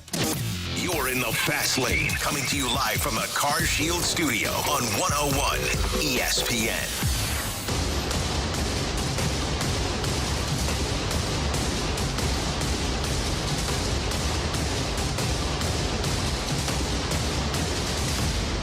Boom! Hot take! Time for Hot Take or Hot Garbage here in the Fast Lane on 101 ESPN. This is where you can send in your text 314-399-9646. Leave a statement for us. Anybody else confused by this segment? Hot Take or Hot Garbage? No, why? Wasn't a hot take isn't it a spicy take? Like it's kind of out there a little bit. It's a good decision. It's a good take. It's a good take, so it's kind of like true or poo? Yeah. Okay. No, it's way different. All right. Or like take it or leave it. Never, I've never heard that. Not the same. Okay. All right. That's a new. I like that one. What's that? Take it or leave it? Yeah, well, the morning show has it. Oh, you know, I do remember that now. Been a while. Scott's back. Or Aaron. Is that Stained? Is that right? It's Stained. Yeah. Not Creed. Otherwise known as Creed for you. Creed. Yeah. If you don't know, it's Creed. That's that answer. All right, Bradford, what do you got? From the 314, let's begin with the Pucks. After his no-show on Tuesday versus the Seattle Kraken, Kasperi Kapanen should not be in the lineup this evening versus the Sharks. Hot take or hot garbage? Hot garbage. You got to get some chemistry here among your lines. That's what you're trying to do early on. Did you win? Yes. There you go. Hot garbage. Did you start off by saying he no-showed? That's what the texter said. Yeah. Okay. Bradford's just reading the text. He's just reading the text off the line. Yeah, the teleprompter. It's not Bradford who said it. He's just reading it. No, I know. I just was making sure that I heard it properly. Anthony. Well, Anthony, Bradford, he wants go ahead to and know. say it again. He wants to know who to direct his anger towards. Yeah, the 314. Yeah, the 314. It's not Bradford. Slow down, dog. I know, right? I'm all hopped up over I here. know. Yeah, you are. You ready to go? He's in game mode. He's ready to jump through the screen. Did you just hear? Did you just hear the Star Spangled or the national anthem? Did you just hear that? Yeah, he's ready to go. Yeah, it's a little early. Triggered me the other night again, too. Did it? Damn thing. It's amazing. It's a great national anthem. Just triggers me. You know what? Now I can't unsee Ryder in this box, in this shadowy box. No, I can no longer unsee it. I know. He looks like he's still giving his eyewitness interview. Yeah. Under an assumed name. Round number 2. The pessimism is real, apparently. Hot take or hot garbage? Ryan Suter is too old and slow to be on this team. And P.O. Joseph should be a mainstay in the lineup ahead of him. Oh, I'm sure, because they've seen a lot of P.O. Joseph games in their lifetime. Break down P.O. Joseph for us. Yeah, no, the texter can. If I do it, I'm giving the answers away, Anthony. No, the texter who knows P.O. Joseph so well should be able to tell me exactly what they see. Listen, Ryan Suter, did people watch the same game as me the other night? Because I feel like they had a different game on. Because Ryan Suter was fine. He's got a veteran presence to him. He plays physical. He's blocking shots. He's a great steadying partner for Matthew Kessel. I don't think he's too slow at all. if it becomes that way, then I will call it as I see it. But I did not see that the other night. So I'll keep my eyes open tonight, and maybe things will be different. I don't know. Jamie, just ask the hockey guy. He's fine. He's doing great. Yeah, he's fine. Yep. He's doing great. Thank you for clarifying. What's wrong with people? What is wrong with people? Seriously. Oh, boy. Because, no, Do you want to start with just the people in this room? And then work our way out? Or, that part I know. Okay. But the Blues have played one game. And in that one game, they won it. They did. They won the only game they've played, and here we are talking about no-show Kapanen and slow guy Suter. Yeah. I just can't. I know people are still angry about the Cardinals, but don't jump to conclusions when your team just won a game. Yeah. All right, so hot garbage. All say aye? Aye. Steaming hot garbage. All right. Upset about the start times, clearly. Moving along to the gridiron. Hot take or hot garbage? Shedeur Sanders is a more dynamic playmaker in college football than Johnny Manziel was. No. Hot garbage. Johnny football was different. Something else. He was different. Yeah. He went into Tuscaloosa and beat Nick Saban's Alabama. Yeah, he was different. Crimson Tide when nobody was beating Alabama. He was different. And we can get into the aspects of, what was going on off the field and all that, but just talking about on the field, he was must watch. Mm-hmm. I don't feel like Shedeur Sanders is must watch. Like he's an exciting player, but he's also playing behind a horrible offensive line that a lot of times get the kid killed. They are better this year. They are better this year. They've won a couple of games that they've been more impressive this year than they were a year ago. But come on, Johnny Manziel was on a different planet. He was definitely different. But definitely. He can conduct a band too, or tell the band what to do, right? Nah. Oh, what? That didn't happen. No, it didn't? Are you sure? No.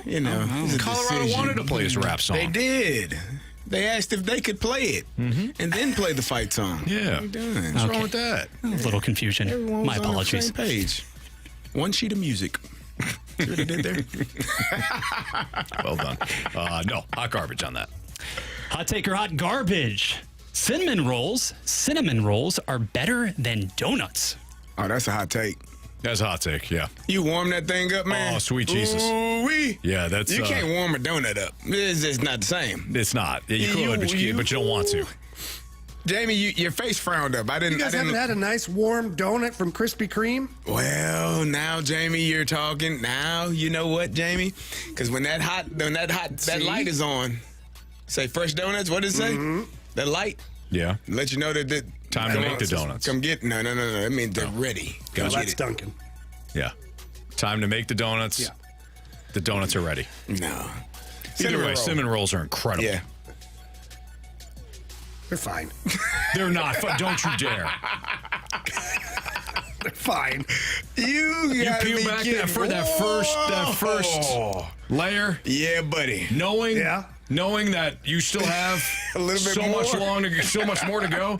Get a bigger cinnamon roll. Oh man, yeah, buddy. Yeah, it's fine. Oh, Jamie, I'm not gonna get out of this segment until you agree that a cinnamon roll is more than just fine. Okay, so hear me out then. If you had 30 days, that you had to eat cinnamon rolls every morning, sure. Or you have 30 days where you have a different donut every morning. Who wants to eat? Now you're talking about variety. We're not talking about the same thing. If you had one day, just one day, you taking that warm cinnamon roll or you had one shot? Just one shot. Do not miss your chance to blow. What's the time of year? Spaghetti. Season matters. Season matters. Who the hell wants a hot cinnamon roll in the middle of August? Boom. Sorry, guys. I do. Cinnamon rolls are incredible. Now, do they taste better in the winter? Sure. You wake up, Christmas, see what Santa Frost brought you. Don't attach it to Christmas. Don't go with the emotional attachment. I can't get over Santa Frost. You know what I mean? Yeah, I'm with you.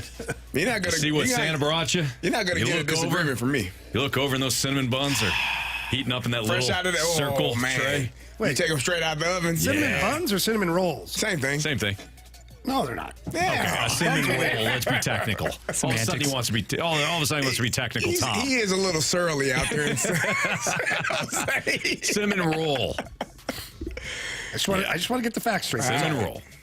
Sorry for the misunderstanding, for the confusion. Now all I want is a cinnamon roll. Wow. You probably can order one. Uber Eats delivers everything.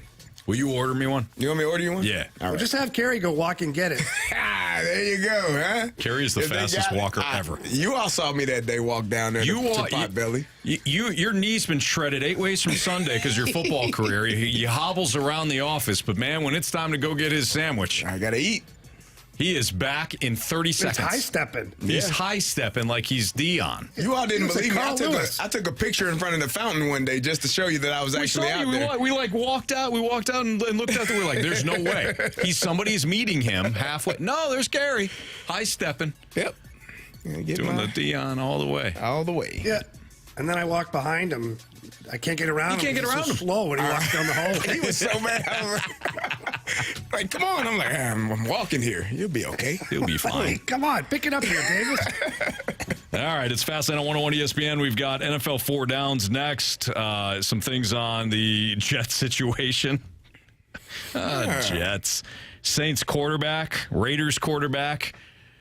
Well, the Saints quarterback situation, then the Raiders have, they technically have a quarterback on the roster. They got a name, like, written down by one. But, yeah, we'll dive into that in our NFL 4 downs next on 101 ESPN. Sunday, it's an NFL triple-header. Game 1, Ravens and the Commanders. Game 2, Broncos and Chargers. Game 3, Giants and Bengals. Coverage starts Sunday morning at 11. Your destination for the NFL in St. Louis is 101 ESPN.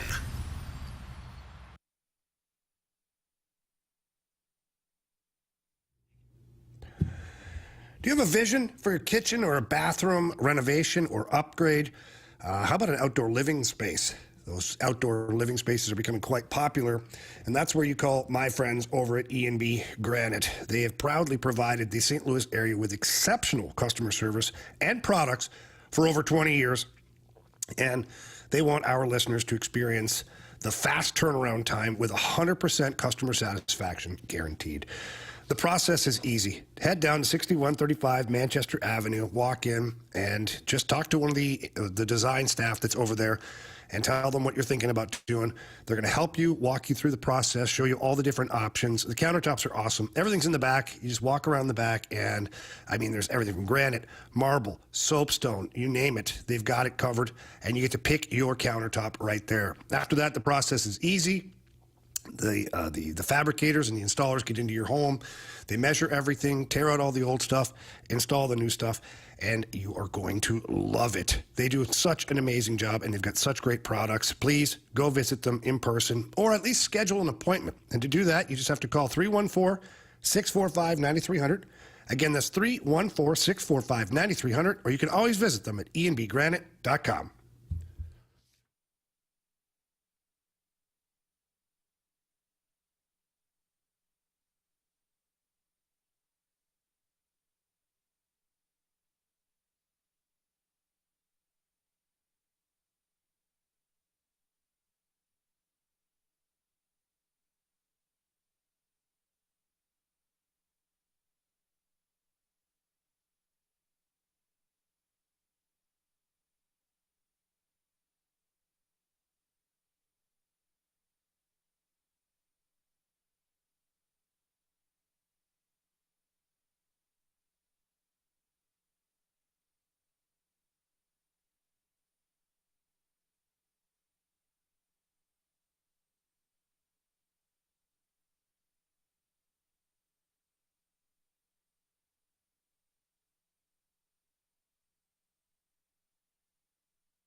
Window Nation customers have been...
101 ESPN is your home for Blues hockey. Check out either the 101 mobile app or 101ESPN.com for your chance to win a signed puck autographed by Blues forward Robert Thomas. Thomas moves it in, shoots, score! Get entered to win that Robert Thomas signed puck right now, either at 101ESPN.com or on your 101 mobile app. This is the Fast Lane, driven by Scrap Mart Metals Recycling on 101 ESPN.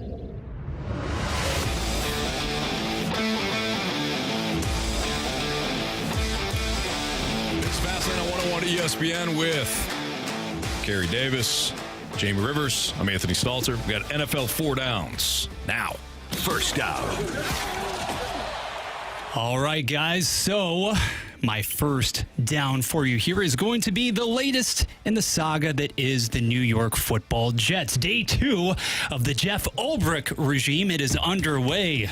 Moving mountains or something like that, because Nathaniel Hackett has officially been demoted from play calling duties. Welcome into the mix, Todd Downing. But my question for you guys is any of this really going to matter, especially when you're suddenly, inexplicably not using Breece Hall? What's happening there, Carey? I don't get it. Me either. Robert Saleh's probably asking the same thing. And we got two really good running backs, Breece Hall and Braylon Allen, and we're not running the football nearly enough. We're relying on an older quarterback who tore his Achilles last year. It doesn't look good. Nathaniel Hackett, his offense, we've heard this. It needs Aaron Rodgers to be good, right? He's in Denver. It's not good. Well, Aaron Rodgers made it good. Oh, it's not good last year. Aaron Rodgers is hurt. It's not good this year. Aaron Rodgers is old? Like, what is the issue? Right. No, it's probably the offense in general, or maybe not necessarily the offense, but the play calling, the timing, the rhythm. When you're a play caller, you have to get you have to get in rhythm to be able to. No cough button. I'm the same. You have to be in rhythm to be able to get going. So, I just think they haven't been in rhythm. Maybe this shift allows them to be better, but you got to be better at quarterback. I've talked about it for the last couple of days. Aaron Rodgers forgot what color uniform he was wearing in London. They were green. He didn't know. Yeah. He thought it was purple and another, a little yellow, gold. Hey, no. You should know that team. You played in the division against them. You know that's not your colors. Right. He didn't know. He kept throwing to the wrong team. If you want to play better defense, play less defense. If you want to get better quarterback play, have your quarterback throw less. You need to run the ball. You need to run the ball and play good defense. What is different about the Jets over the last couple of years than right now, or right now compared to the last couple of years? Play great defense, run the ball, allow Aaron Rodgers to get into the play action part of the game, and watch him be more efficient. If you're like your Geno Smith, you're putting the ball in the air 40 plus times. That's not a way to do it. Your defense is either going to be tired out, or you're going to be playing in shootouts. You're going to be too one-dimensional. So they need whether it's Todd Downing or they, get Fireman Ed to come out of the stands and call the plays. I think you need to be more balanced. I think you need to run the ball. You need less of Aaron Rodgers so that when he does throw, maybe it's some of those spectacular throws that's still in him, as opposed to him, you leaning on him for your offense. It's not going to work. He's too old. Can't take his house away. Or his ayahuasca juice. Well, the Jets are going to have to figure something out, though, because that team was assembled, in particular with the addition of Rodgers, to win. And they're not. They are. Last year, it is what it is, because Rodgers blew out his Achilles. Yep. Yeah. Yes, he did. Tore his Achilles. Tore it right off 4 the ball. plays. Yep. Wasn't his fault. Nope. Kept getting pressured. Probably should have fixed that part and some other parts. It wasn't his fault. It was Mike McCarthy's fault. No, I don't think it was his fault either. Oh, I'm sorry. I thought that's how. He didn't play for. You just blame Mike McCarthy. Well, for I thought everything? that's how it goes, right? Because Aaron Rodgers, when it was no. Nah. Oh, okay. He didn't play for Mike McCarthy in a while. I'm sorry, Carey. I just thought that's how it went. That's what Dak, you get him confused with Dak. If something happens with Aaron Rodgers, you just blame Mike McCarthy. I got it right here in the NFL Dak rulebook. Does now. Oh, okay. Yeah. Get together, Anthony. My bad. Second down. Let that quarterback carousel begin, maybe in the Big Easy. So, David Carr sidelined with the oblique. He will not get the nod against Tampa Bay on Sunday. Interestingly, the Saints have a pair of games in a really short window of time the following week, going up against the Broncos on Thursday Night Football. Spencer Rattler of the South Carolina Gamecocks stepping into the void. What does this do from a positive or a negative standpoint for New Orleans? I think Spencer Rattler has been overhyped. I'm not even going to say overrated. I think he's been overhyped in like a weird way. I think when he was drafted, Jamie, can you hear me? Everybody was no, but we can, Bradford. Yeah, we could. Thanks, Carey. I feel like since he was at Oklahoma. And he had all the fanfare at Oklahoma. Then he wound up transferring to South Carolina. Yeah. And then when the Saints took him in the 5th round or whatever it was, like, hey, this could be a sleeper. I think that Spencer Rattler's been overhyped. I don't think that this is a good thing. I think Tampa Bay, coming off the extra rest, they played on Thursday. The Saints played on Monday. And now you get a situation where Tampa, if they get a little healthier defensively, they're just embarrassed by Kirky football. Yeah. I think that Spencer Rattler's stepping into a bad situation here. My question would be is, if he's the second quarterback, why did Jake Hayner get into the game? I was going to ask the same thing. Why did they play the water boy that night? Why didn't Spencer Rattler play? What was the purpose? I don't know. I'm glad you mentioned that. That was insane. When you said Spencer Rattler, I'm like, wait, he didn't play last game? No, they sent in the water boy. Got hurt. Which means he was probably the third quarterback and inactive. But why? If he's going to start this week, you would assume that he would have been the backup before this week. Carey, I don't know. You're preaching to the choir, my man. That's weird. I have no idea. When I saw that kid go in there, first of all, I'm like, I didn't know who he was. This kid's going to get killed. I didn't know who he was. Jamie, did you feel the same way? I didn't even know that guy had a uniform, okay? Let's just be honest. I thought it was Killian for a second. I go, holy smokes, what's Killian doing in Kansas City? Playing quarterback for the Saints. Yeah. That's weird. Poor kid. He took the snap, and he was like the guy from Unnecessary Roughness running around the backfield. Isn't that unnecessary? Blow the whistle? Oh, wait, no, that's Little Giants. Little Giants. So that was a kid from Little Giants. Blow the whistle, blow the whistle. Blow the whistle. I'm sorry. He's an NFL quarterback. No, you're not. It's okay. Well, that's okay. At least for a couple plays. Weird. Is it a Make-A-Wish Foundation thing? It's weird, man. I don't know. I've always wanted to be No? I don't know what that was. Saints quarterback. Bridge too far. Offside. Listen, if Jamie's saying it, I know I went too far. You're right, Carey. That's the barometer. You're absolutely right. If Jamie says it's too far, yeah, that's my fault. I'd like to apologize for my behavior. Oh, man. Jamie has shown me the ways. You're absolutely right. Well, guys, it won't bring back Devontae Adams, but Aiden O'Connell is going to start at QB for the Raiders on Sunday against Carey's Steelers. Excited about that. Let's get straight. He can't play. Let's get straight down to business here. Gardner Minshew was benched twice in the span of Las Vegas' first few games. Aiden O'Connell, we had the competition during camp, allegedly. Does Antonio Pierce know what he's doing with the quarterbacks? I think it boils down to the quarterback actually showing that they know what to do at that position. He said a couple of weeks ago that guys were making the business decisions, and he was going to make a business decision going forward. Devontae Adams hasn't played since then. It's a hamstring injury, but he hasn't played. Aiden O'Connell is now your starting quarterback, Gardner Minshew. And a couple of weeks ago, they actually had to announce that Gardner Minshew would start the game because it wasn't a foregone conclusion. So I don't know. I don't know what Antonio Pierce is doing.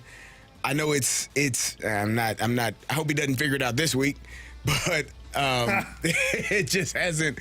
I don't know. I don't know. I don't know what the Raiders got going on. The Raiders are another one of those organizations that, have always had some of those issues in terms of players kind of running the room and doing what they want to do.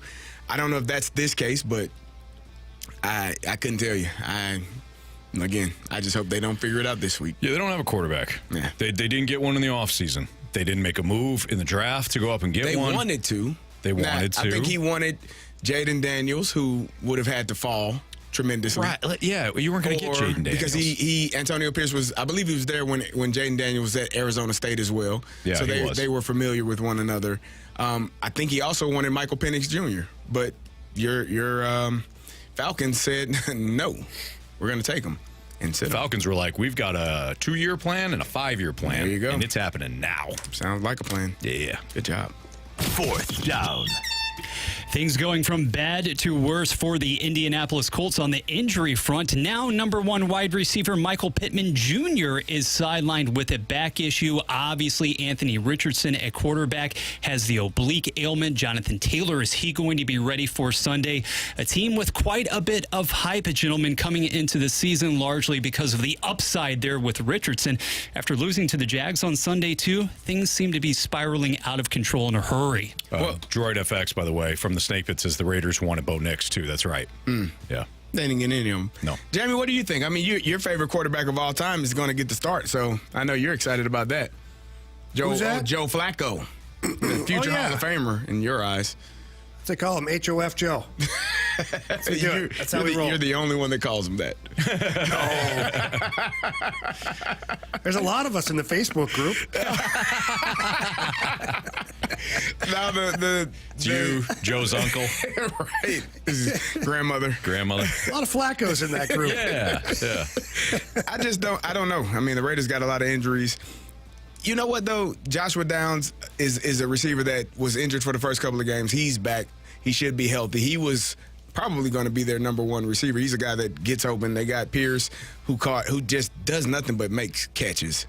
He feels like he's one of the favorite targets of any quarterback. I don't know if Anthony Richardson is going to play, but, the Colts are in a division where you don't necessarily have to do great things right now. Yeah. I think who won the division last year? Were they over 500? The Colts? I mean, the Jags won the division last year, right? No, the Texans did. The Texans did. They were over 2 years ago. 2 years ago. None of the teams were over 500. So the Texans are pretty good. But the Jaguars, the year that they won were they? The division, they were over 500, weren't they? They had to be.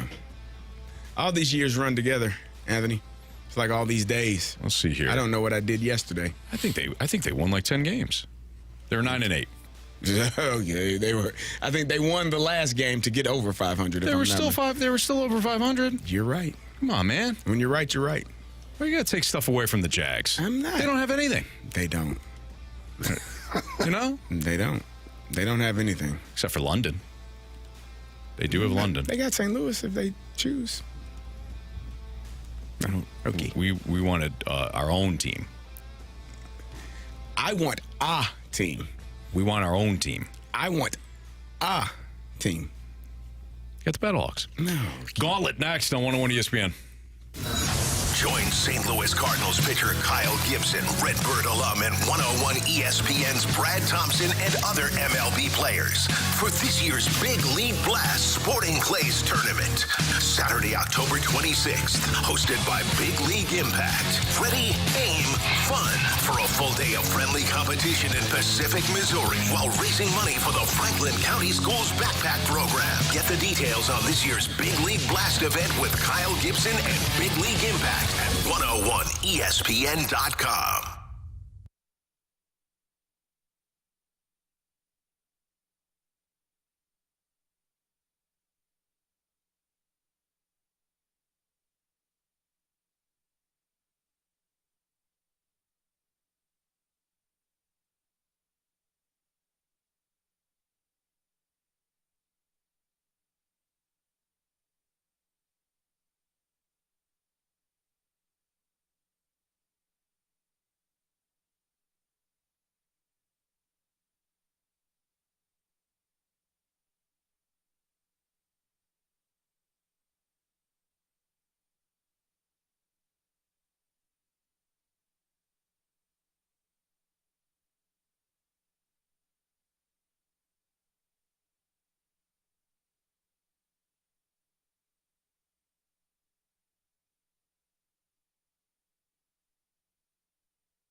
Hear every St. Louis Blues game right here. WXOS HD1 East St. Louis, 101 ESPN.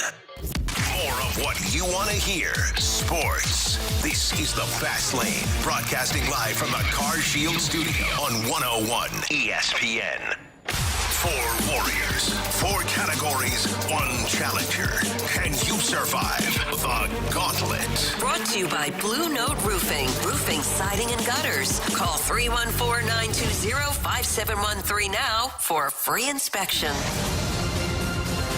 4:05, your time check is brought to you by Clarkson Jewelers, an officially licensed Rolex jeweler. Before we get to Rob and the gauntlet, we have a chance. What? I was reading your mom's boyfriend. He said the Raiders need to sign Shane Falco.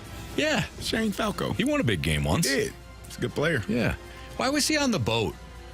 Shane, like, why wasn't he there? Shane Falco? Why wasn't he backup quarterback? Yeah, why wasn't he the backup that night? Why was he on his boat? That made no sense either. It made as much sense as the kid playing for the Saints on Monday night instead of Spencer Rattler. I don't know. Like, why was Joe Flacco or Shane Falco on his boat that night? At some point, he had to figure the guy was going to get hurt to get no backup. Doesn't make sense. Anyways. Great documentary. Yeah, certainly was. Yeah. Gene Hackman, outstanding actor, not a great coach. Nah, he's a good play caller. No? He was okay. All right, so we have your shot to score a pair of tickets to see your St. Louis Blues take on the Winnipeg Jets on October 22nd at Enterprise Center. First 12,000 fans in attendance will take home a Blues jersey hoodie courtesy of Ameren, Missouri. Get your tickets for Blues versus Jets, including that Blues jersey hoodie giveaway, by going to stlouisblues.com/promotions. Or you can text in to win free tickets now at 314-399-9646. Here's your trivia question today to get the Blues tickets. Carey Davis, earlier today, called a Cardinal the most overrated on the roster. I called him that months ago. Which player has Carey Davis always called overrated on the Cardinals roster? The most overrated, in fact. If you have the correct player name and you're the 101st texter to 314-399-9646, you will win those tickets. All right, let's head to Rob right now on the line. What's up, Rob? Rob gets it. Not much, guys. How are you? We appreciate you being here, Rob. Why was Shane Falco on his boat instead of being at the stadium? It's a fabulous question. I'm not going to lie. I was a big fan of the kicker in that documentary. He's quite entertaining. Yeah, Whitey. Yes. Yeah, Rob, you get it, man. I already like you, Rob. I don't know who you're picking, but I hope you win today. Thank you, Anthony. Yeah. So, Rob, who are you going? Who are you going with? I do mean it. Jamie, Carey, or me? I'm going to pick on Stalter. I feel like you haven't been picked on lately. Oh, no. I feel like I just set myself up for disaster. You said you hope he wins today. I know. Which means you. All right, you did it. Anthony. Good luck, right, Rob. We'll see, buddy. Here. All right, Anthony is taking off to the cone of silence. Rob, you know how this goes. Tell Bradford to spin that wheel. Bradford, go ahead and spin the wheel, Barry. Is there a category you're looking for? Honestly, just not hockey. That's why I didn't pick the hockey guy. Well, Anthony does really well in hockey, and I can't see it because Bradford's arm is in the way. Oh, you know what it is. It is, indeed. Hockey. Of course. Oh, boy. I think you're not supposed to say what you don't want because that usually comes up. Exactly. It happens every time. Well, you know how it goes. We'll see how this goes for you. You get to ask. We'll ask you the questions. If you want the options and you answer correctly, you get 1 point. Without the options, you get 2 points. And if you get it wrong, you get 0. And here we go. The Blues beat the Kraken for the first time for their first win of this season. Who did the Blues beat for their first win of the season last year? I'm going to need the options on that one. Is it the Dallas Stars, the Seattle Kraken, or the Columbus Blue Jackets? You know what? Let's go with the Kraken. Final answer? Yeah, final answer. Jamie, those should be making their way to you momentarily, but question number 2. How many hat tricks has Jordan Kyrou scored in his NHL career? I'm going to try and go without the options here and say 3. Is that your final answer? Final answer. Okay. Yeah, I don't have anything yet. You don't got it? Okay. The Utah. No, you guys just take it. I got you. The Utah Hockey Club played its first ever NHL game against Chicago Blackhawks.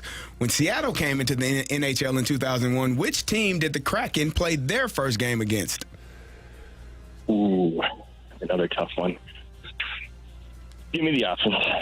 Is it the Dallas Stars, the Vegas Golden Knights, or the Vancouver Canucks? I think it was the Golden Knights. Final answer.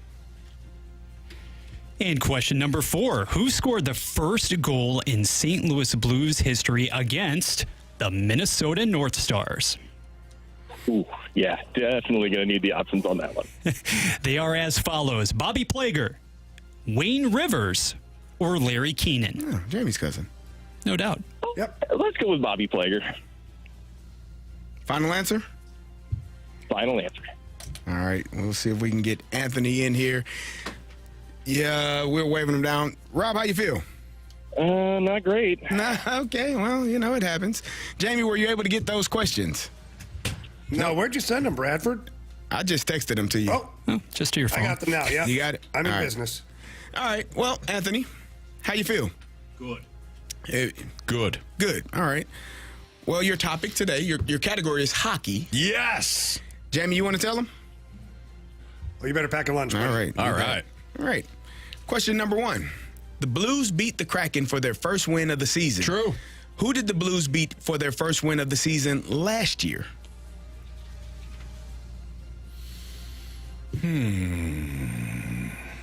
Options. Is it the Dallas Stars, the Seattle Kraken, or the Columbus Blue Jackets? Ooh, they did not fare well against the Blue Jackets. I think they lost their first game to Dallas.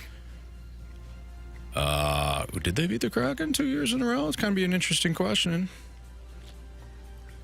I know it was in Columbus, and I'm pretty sure they lost to Dallas. So I'm going to go with the Kraken. Final answer. All right. Question 2, Anthony. How many hat tricks has Jordan Kyrou scored in his NHL career? Not enough. That's for sure. Not enough. An $8 million player, you gotta get more hat tricks. Not even close. Not even close. I'm not just gonna fly off at the hip here. Let's narrow this down. Can I have the options, please? Sure. Is it 2, 3, or 4?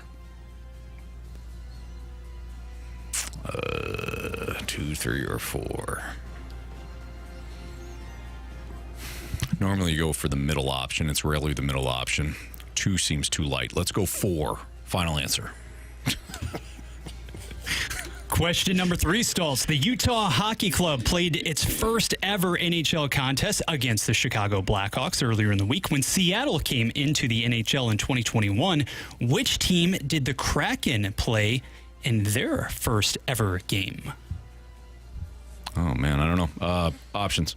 They are the Dallas Stars, Vegas Golden Knights, or Vancouver Canucks.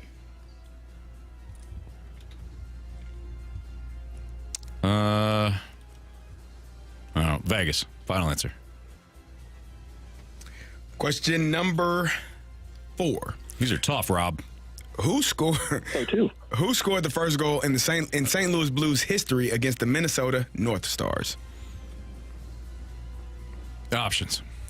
Is it Bobby Plager, Wayne Rivers, or Larry Keenan? Wayne Rivers. Yeah, Jamie's uncle. Jamie's uncle, Yep. Wayne Rivers. Great uncle Wayne. Plager or who?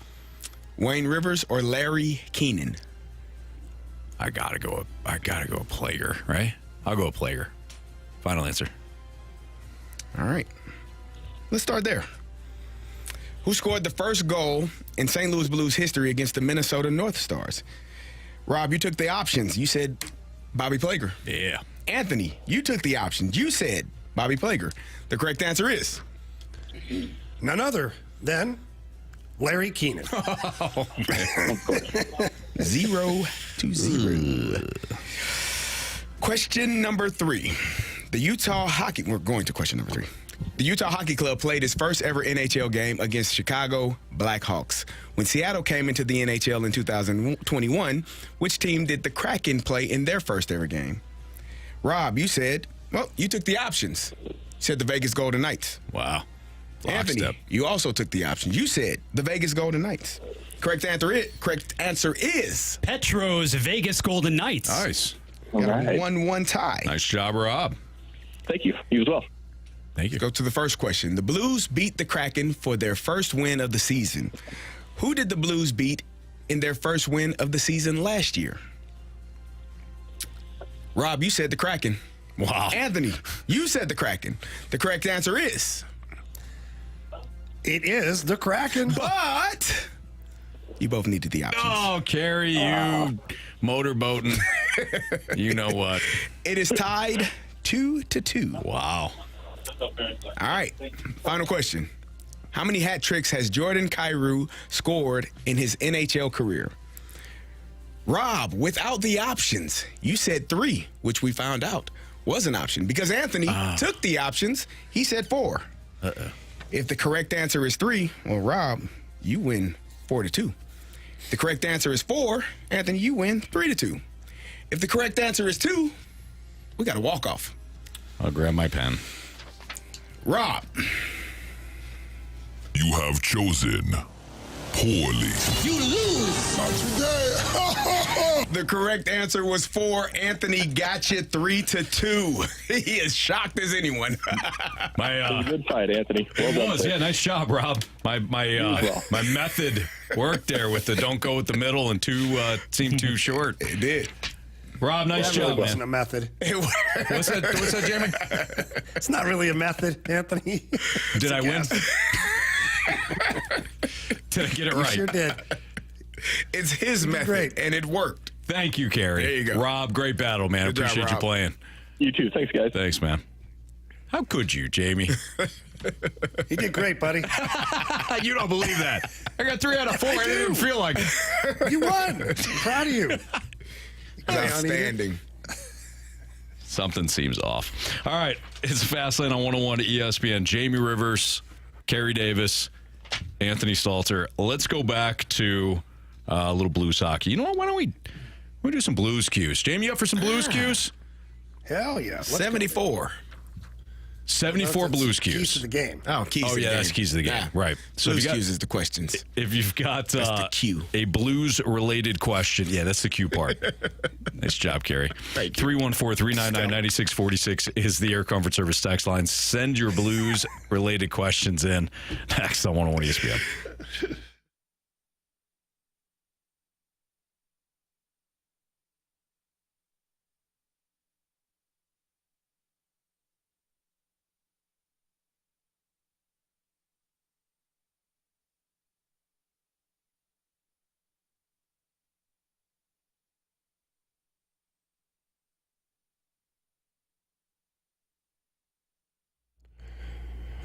Fellas, are you currently using ED meds? If you are, you're probably paying too much for them. And we know which ones they are. Little blue pill, little gummy things. It's fine, but you're paying too much for them. Head over to the medicine shop in St. Charles. They are your destination for cheap ED meds. They've got a generic called sildenafil, and they've got that for less than $2 a pill. Prescription required, of course, and please stop by the facility. They're great people over there, great customer service. They're going to treat you like family. And if you have any questions about anything, whether it's cold and flu season, there's allergies out there, all sorts of different things, the medicine shop in St. Charles is going to make sure they take great care of you. And if you have a crazy life with kids and schedules and sports and things like that, the medicine shop offers free discreet shipping and delivery to your home or your workplace. I've said this a ton. I use this service, and it's absolutely awesome. It is so great to be able to have the medicine shop deliver things, and I don't have to worry about getting to the pharmacy all the time to get them as well. So please take advantage of that. And for more information on all of this stuff, you can always visit their website at stcharles.medicineshop.com. Again, that's stcharles.medicineshop.com.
picks for this week's Fastlane Pick'em Challenge at 101ESPN.com. Show off your football knowledge and see if you can top the Fastlane and the dudes from the Rizzuto Show on the point. For this week's top score, it's the Fastlane and the Riz Show throwing down all football season long in the Pick'em Challenge. Enter your picks for this week right now at 101ESPN.com. Refreshed by Bud Light, official beer sponsor of the NFL. Easy to Sunday, easy to enjoy.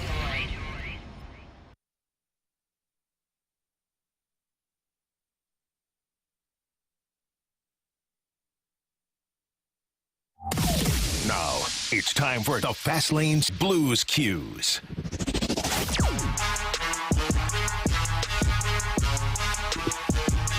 It's Fastlane on 101 ESPN. Time for some Blues Cues with our guy, Jamie Rivers. Bradford Braun's pinch hitting for Andrew Marsh today. BB, what do you got? From the 636 guys, when Ryan Suter enters that retirement home. Oh, wait, we moved past that. That's right. I'm sorry. Okay, let's flip the page. Not too old. Jamie, let's flip it. I was trying to make light of it, for crying out loud. Jamie, let's flip it to the Sharks side, actually, for a second. Tonight, the NHL debut of one Macklin Celebrini, the number one pick in the last draft, of course. All of 18 years old, the center for the Sharks, who have had numerous, obviously, top 5, top 10 selections over the past several years. What's your excitement level to watch him? Is it a la a Connor Bedard last season or somewhere else? No, it's not like Connor Bedard. Look, Macklin Celebrini is going to be a good player in the NHL. 18 years old, playing on a bad team. That's a lot to ask of anybody. I don't think he's a generational talent like Connor Bedard is projected to be. And I really, I think the Blues tonight, like, you're obviously going to have to be aware of him on the ice because he's a talented player, number one overall pick. But you don't change your game plan. The kid hasn't done anything in the NHL yet. He might be an MVP by the time he's 3 or 4 years into it. I'm not sure. But if you're the Blues tonight, you're just aware of when he's on the ice and you play good defensively. And quite honestly, you try to flip it on its head. Get the puck down into the offensive zone and force this kid to play defense, because playing defense in the NHL is a lot different than playing defense in college. Jamie, question number 2. By starting Neighbors on the first line in the season opener, for the most part, I suppose, are the Blues telling us that they expect him to be around or over that 30-goal mark? No, I think 30 goals is crazy right now. I don't think they expect that at all. I think they expect Jake Neighbors to be a really good all-around player. And I've said it before, I look at him as a 20 to 25 goal scorer. Last year, not that it was an outlier, just perfect storm. He ended up getting on the power play that got hot once he got in front of the net and scored a lot of goals right there in the blue paint. I hope it happens the same way this year. I just don't think he profiles yet as a 30-goal type guy. Hopefully that I have to eat crow at the end of the season and Jake Neighbors has got 34 or 35. That'd be awesome. But we also have to go back and remember Jordan Kyrou has never hit 40 goals. He's been in that 30-goal range since he's come into the NHL. And he's a prolific goal scorer. So let's keep things in perspective here. I think Jake Neighbors at 20 goals would be perfect. Going from the Grant Francis fan club to the 636, Jamie, who's going to be the biggest surprise for the Note this season? Well, I think it's going to be Dylan Holloway. I do. And I know that it's hard to say he's a surprise because he's one of the offer sheet guys, but he also was, third line player in Edmonton last year, and he's going to get some good reps here. He's playing first line right now with Robert Thomas and Jake Neighbors. He's going to get good time on the power play. I just think he's going to be a nice, pleasant surprise. He's relaxed. He's in a role now where he knows he's needed on a nightly basis. Doesn't feel like he has to always make the perfect play in order to stay in the lineup. I think you're going to get a good version of Dylan Holloway this year. Blues Cues continuing with Jamie Rivers on the Fastlane on 101 ESPN. So, Jamie, we saw what Texier had to offer in the season opener, but what do you anticipate from him as the Blues move along after the first month into even the second half of the season?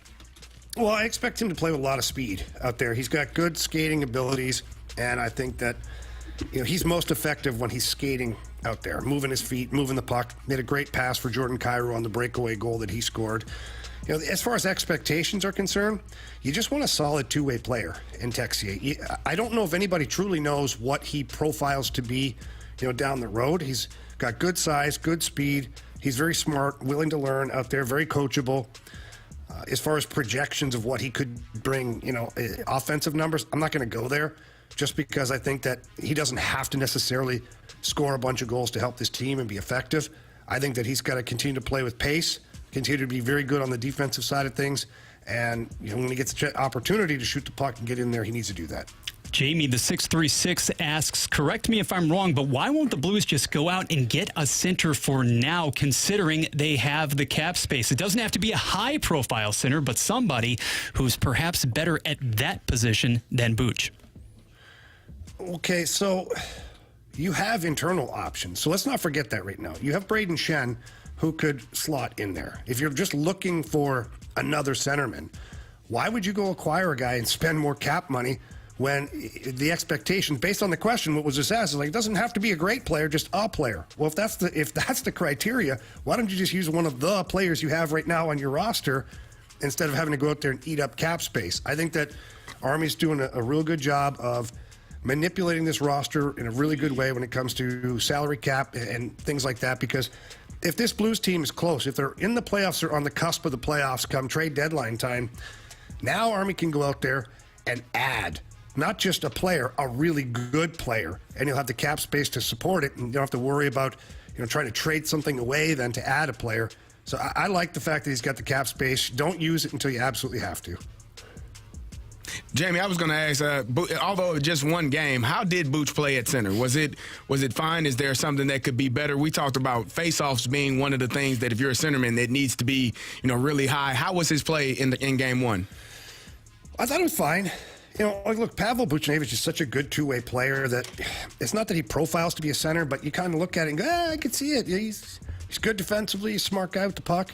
I watched the shifts he had at center, and then I watched the shifts that he played wing along with Thomas and Kyrou, and it's a different animal. When he's on the wing and he's playing with those guys, they've got possession of the puck, he's moving his feet, he's finding open ice. When you're a centerman, man, things clog up very quickly on you. And there's a lot of heavy lifting to do when it comes time to play defense, win faceoffs, play the full 200-foot game. I think Pavel Buchnevich is doing a really good job at center. But again, I'm just going to say that I'll die on that hill. I think he's a better winger. Jamie, final one for you today. Joel Hofer gets the nod in net tonight. Blues Sharks at 9:30 p.m. on 101 ESPN. But is this the final season of the Binnington-Hofer tandem? No, I don't think so. I mean, why would it be? Why, just because everybody feels like, you got to hand it off to the young guy? Like, why? Just keep going out there with the two goaltender system and winning hockey games. The Boston Bruins did it for a number of years with Ullmark and Swayman. And, they move on from Ullmark because it was a contract situation. He was due to get paid. Jordan Binnington's not due to get paid anytime soon. He's still got another couple of years on his deal. Joel Hofer's not due to get paid the big bucks yet. So I'd ride it out until you just can't anymore. And I think the two goalie system's just fine. That's Jamie Rivers. You'll hear him tonight here on 101 ESPN, the Blues Radio Network, as the Blues take on the Sharks. The puck will drop at 9:30, but we'll have the pregame for you right here on 101 ESPN starting at 8:30. Bradford Bruns in for Andrew Marsh, Carey Davis, and Anthony Stalter. And we've got our NFL Week 6 Pick'em Challenge selections. Biggest upset of the week, lock of the week, matchup that might be a little difficult right now for us. We'll talk about it as we go for 6 in a row over the Rizzuto Show. But our NFL picks next on 101 ESPN. Coverage of 101 ESPN is presented by Under Law Injury Lawyers. GetJim.com. The Blues season is in full swing, and you can tune in this Friday from 11 a.m. to 2 p.m. to hear BK and Ferrario live from the E&B Granite Studio at the Centene Community Ice Center. Brought to you by Bud Light for the fans on game day, and by E&B Granite, Bernie Federko's only choice for granite countertops, cabinets, and flooring. When it comes time to sell your home, you're going to want to use a reliable, experienced, and trusted agent, and that person is Gloria Liu with your Home Sold Guaranteed Realty. Gloria's name is her promise and says it all. Your Home Sold Guaranteed Realty. Gloria has mastered the home selling promise by guaranteeing upfront and in writing to sell your home at your agreed-upon price and time frame, or she'll buy it herself, and she guarantees all of that. and handwriting. I'm not sure any other agents do that. And by the way, Gloria is able to guarantee the sale of your home in writing because Gloria already has the buyers. That's right. She's got thousands of ready buyers in her exclusive database that pushes a lot of traffic to your listing, hopefully multiple offers or many offers for that matter, and you end up with more money in your pocket. All you have to do to sell your home that fast and have a great home selling experience is pick up the phone and call Gloria Liu. Tell her Jamie Rivers sent you. That number is 314-325-6888. Again, that's 314-325-6888. Or you can always visit GloriaHasTheBuyers.com. And as always, Gloria and the seller must agree upon this price and possession date.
The choice of a lawyer is an important decision and should not be based solely on advertisements. Past results afford no guarantee of future results. Every case is different and must be judged on its own merits.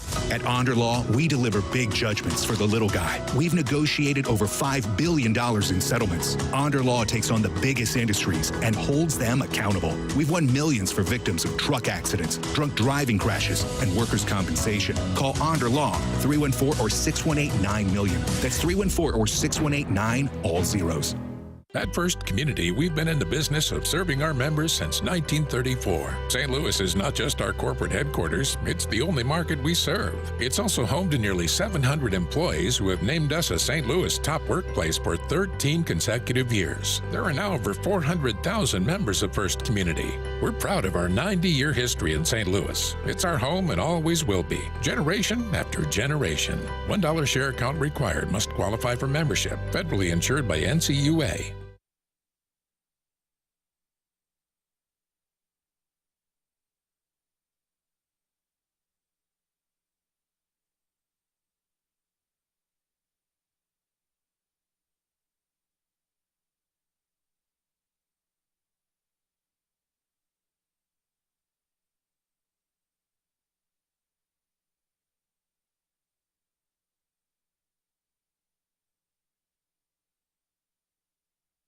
Halloween comes alive at Goodwill.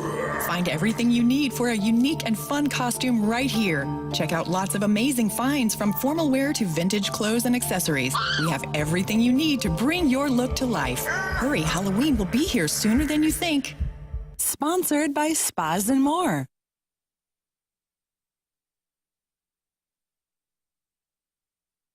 In the USA, over 30 on display. Call 314-843-7727. They put the "ah" in spa. Kickstart your mornings with the opening drive on 101 ESPN. Get in the know first on everything St. Louis sports with Brooke Rimsley, Dan McLaughlin, and Randy Carricker. The opening drive, weekday mornings from 7 to 10 on 101 ESPN. The opening drive is presented by Sumner One. 101 ESPN Sports Center. Hofer hunts for revenge. I'm Bradford Bruns with your Sports Center update, driven by Johnny Londoff Chevrolet and Johnny Londoff Autoplex. Tonight at 9:30, Joel Hofer will make his season debut in net. Blue Sharks dropping the puck on 101 ESPN. Hofer dropped all three encounters versus San Jose last season. Jordan Binnington, of course, recorded 30 saves Tuesday. ALDS next hour, Game 4 pits Cleveland against Detroit. Those Tigers need just one more win to advance. as do Garrett Cole's Yankees. New York battles Kansas City shortly after 7. This SportsCenter update was driven by Johnny Londoff Chevrolet and Johnny Londoff Autoplex. See them at londoff.com. Chevy, together we drive. Are you kidding me? Don't pull over. You're in the fast lane. Broadcasting live from the Car Shield studio on 101 ESPN. Get ready to pick 'em. It's the Fast Lane Football Pick'em Challenge on 101 ESPN. Refreshed by Bud Light. Well, you sure know how to pick 'em.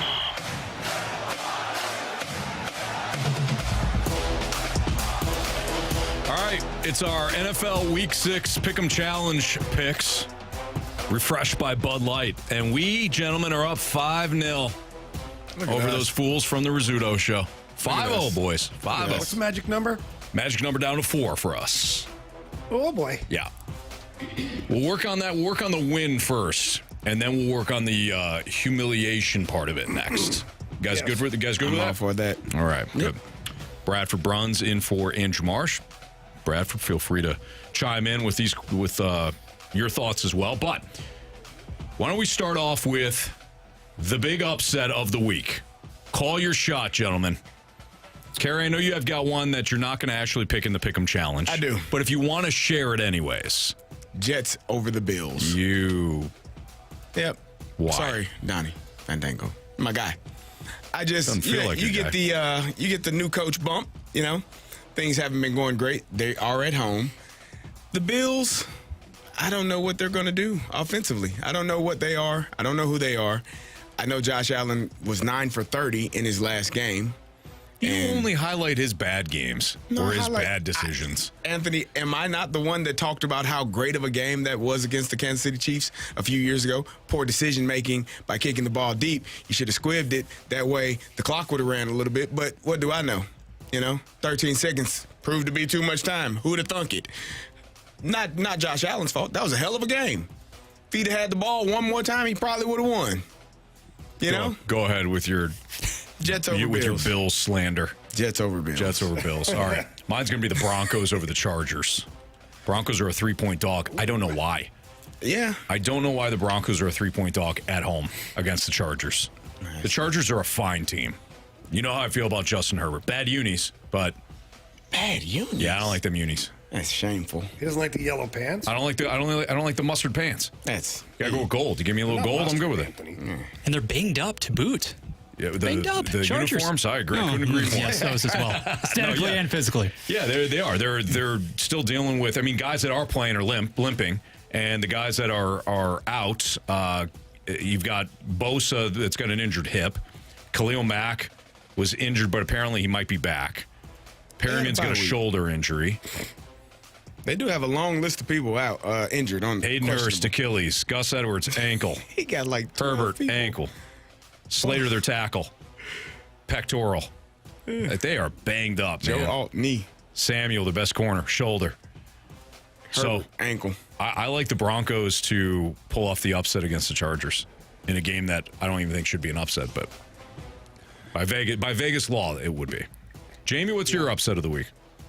Well, Carey's going to love this one. I've got the Commanders over the Ravens. Ooh. Brother, ooh. Wow. You are all in on the Commanders. He really is. They're They're commanding 5. your life right now. They're commanding your thoughts. Until they give me reason not to. All right. Okay. Hey, I like it. I like the huevos rancheros that you're showing right now, as opposed to when you actually pick the Ravens in the pick'em. I can't even remember what I picked. Hey, I got you. We always get to this segment in the week, and I can never truly remember every game that I picked. Okay, did you actually pick, though? Last week. Yeah, I did. Okay, because you're on the road. I know things are... Did Marshy pick? I'm about to find out right now. Yeah, we need to check. I picked. I know I did. Okay. The other one I had was the Colts over the Titans, which doesn't really feel like a... I mean, I guess you got so many injuries in Indianapolis. Yeah. Going to Tennessee. Hey, listen, divisional game. They would be that would be an upset. Bradford, what's yours? I will head to Big D to actually call my shot. Yeah, you heard me correctly. That's right. You got the Big D? Lone Star State, the Dallas Cowboys going up against a Detroit team that, yes, is coming off of a bye, too. I understand. It seems counterintuitive on the surface, but I did not like what I especially saw from the Lions secondary in that last game against Seattle, in which it surrendered 29 points. I did like what I saw, yes, the 2 turnovers aside, from Dak Prescott on Sunday Night Football. Dallas at 3-2 understands the stakes, I believe, here. 3 points, really underdogs at 3 points at home. I think that AT&T Stadium advantage comes back in a big way this weekend. Wow. Dallas going to score 18 points. 18? Yep. 18's the number? 6 field goals. Wow. Detroit 33? Yep. Okay. Under 6 rushing attempts, but I'll still go with the Cowboys. All right. Your lock of the week. The absolute lock of the week. I want it to be the Cincinnati Bengals, which sounds a bit odd. It ain't going to happen. At 1-4. I mean, going to New York. It should happen, but I think that's it. I think that's my lock of the week. The Bengals? Yeah. Wow. That lets you know how much. I mean, I love Danny Dimes. You know that. Yeah. But the Bengals have they offensively they figure some things out. Defensively, not great. But the teams they've lost to, the Patriots game, they've lost to the Chiefs. They've lost to, we can add Jamie's Commanders, and they lost to the Ravens. They can't stop anybody. They can't. Their defense is horrible. But if they score more, we talked about this in baseball. When you score more runs. They tried to score more last week. Well, they playing the MVP of the league, Anthony. That's true. Lamar Jackson. The Eagles over the Browns. Oh, that's the lock. Oh, that is the lock. I missed that one. Deshaun Watson's not going to Philly and win there. You know? He's not. So I got the Eagles. Jamie? All right. My lock is the Texans over the Patriots. Okay. Yeah. That's a good one. Not a big fan of Drake May. I just think that C.J. Stroud's better. I don't know what evidence you have in that, but I guess we'll move forward. Bradford?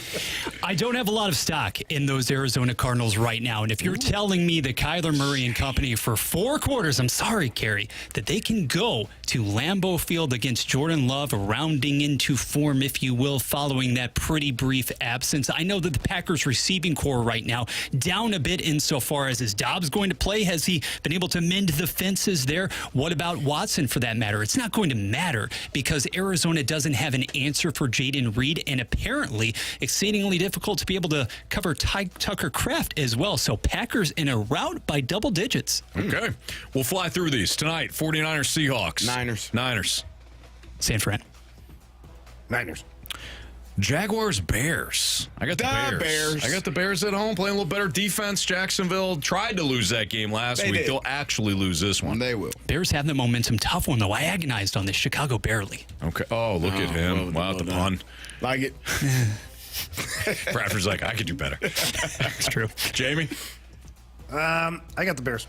I got the Ravens over the Commanders. I think this is the week that Washington gives up, 350 yards. Passing, yep. Ravens, excuse me. Baltimore with a big one from Lamar and Mark Andrews here. Oh, Mark Andrews. We already know. One Jamie's leg. got the He's got the Commanders, but not really.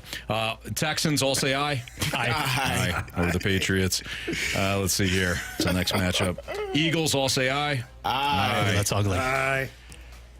This is the one that I've agonized over. It's the Colts and the Titans. Right now, I'm on the Titans, but I could see me flip-flopping 975 times between now and kickoff on Sunday. I got the Colts. Right now, I got the Titans. I mean, Joe Flacco, right, Jamie? Shane Falco. I got the Colts. Colts. Flacco's the difference. Oh, all Colts. Yeah. All right, I'll stick with the Titans then. You guys are all loaded on one side. I'll go to this side. Cardinals, Packers. I got the Packers. Bradford, we heard your Packers blowout win there. Jamie, Packers, Cardinals. Yes. Bucks over the Spencer Rattlers. All say aye. Aye. Oh. Aye. Tighter than you think. Aye. I'm with you, Carey. Really?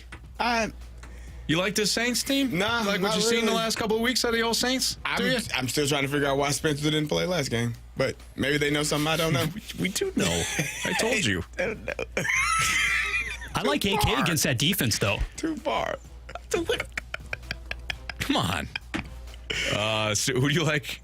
What'd you say? I'll still take the Bucks, but I think that AK is going to get his. Okay, really tight into the fourth.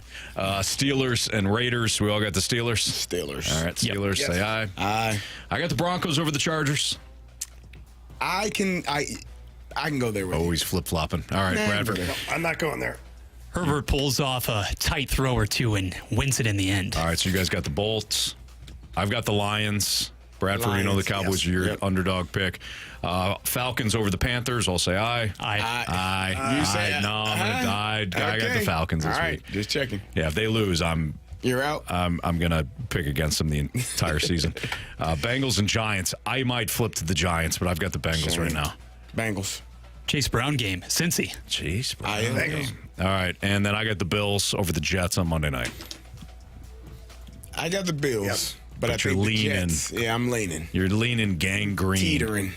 Are they gangrene? I don't expect this one to be close. Buffalo in a rout. Rebound performance. Finally. Somebody with a little sense around here. All right. It's Fastlane on 101 ESPN. We got Jamie for one more segment before he's got to go do some Blues-related stuff there. 5 questions the Cardinals must answer this offseason. So we pulled this from one of John Denton's latest articles. We'll lay it out next for you on 101 ESPN.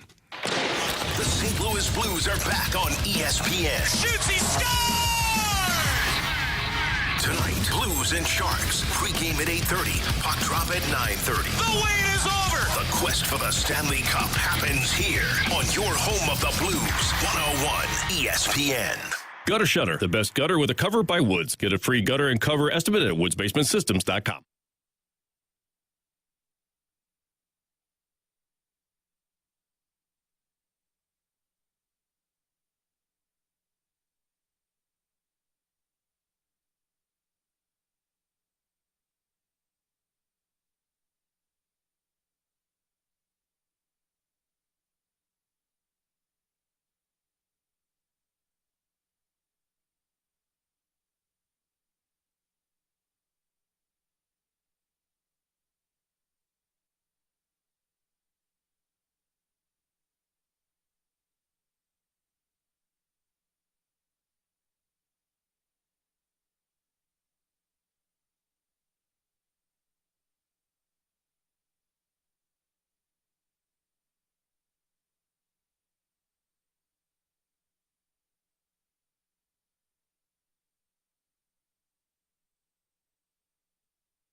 Anthony Stalter back with my guy, Stewie. And Stewie, I know that a lot of people face unique circumstances with their financing, and you want to make sure that you're prepared for those unique circumstances. That's why people should give you a call, right? That's right. We had a special ESPN listener. Now, they were buying a house for their parents. Parents couldn't be on the loan. They're elderly. They went to a number of different lenders, and the lenders all said, hey, you have to treat this like investment property. Since your parents aren't on the loan, you have to put 20% down. The rate's higher, the cost's higher. This is not true. If you're buying a house from elderly parents, even though you're not living in the house, you can get them an owner-occupied rate, 5% down, bam, they're in the house. So if you're buying it for elderly parents, or if you have a handicapped child, you can get them the home of the dreams, get the better rate, get the bagel loan, put the minimum amount down, and you still get the better deal. So you have to know who you're dealing with. You have to know the guidelines. 5 lenders said no to this customer. We got them closed this morning. Well, one thing that our listeners need to know is just to call Stewie. Don't worry about any of the other stuff. Let Stewie handle all the details for you, and he does an amazing job at that exact thing. So please call him on his personal cell phone number. That number is 314-324-4440. Again, that's 314-324-4440. Or you can always Google the Begalone. Thanks, Stewie. Have a good night, guys. NMLS number 226715.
Strap yourself in. You're in the fast lane, driven by Scrap Mart Metals Recycling on 101 ESPN.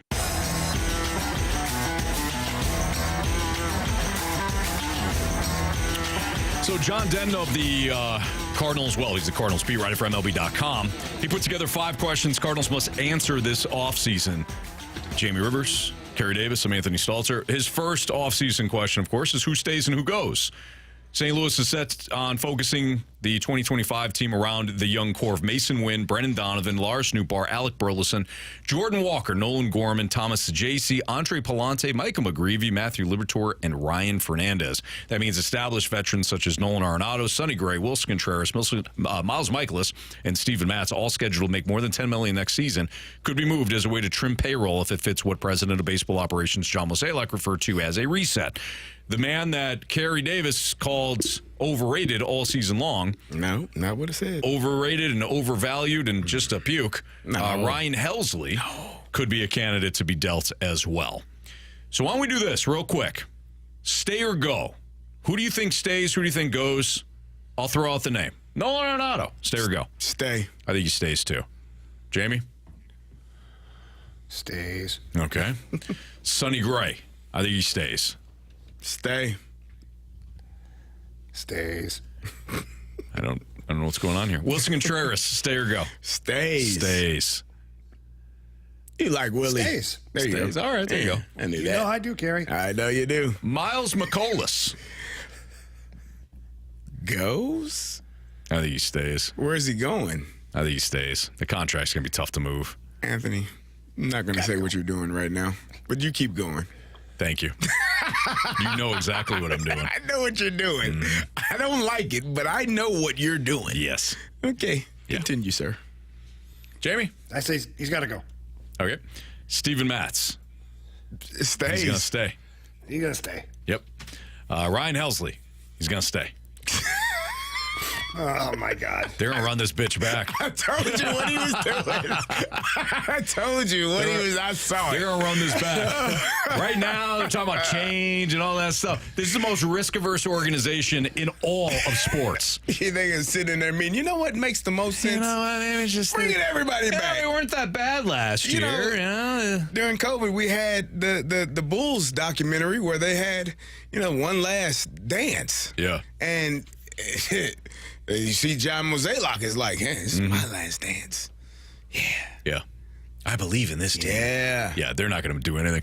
How will things be different with Chaim Bloom waiting to succeed John Mozeliak? Mo, the architect of the Cardinals, such as the consistent forces from 11 to 15, will finish out the contract extension that he signed in February 2022 before retiring. His most important job over the next few months will likely be trying to maximize the value for the veterans that the Cardinals choose to deal away.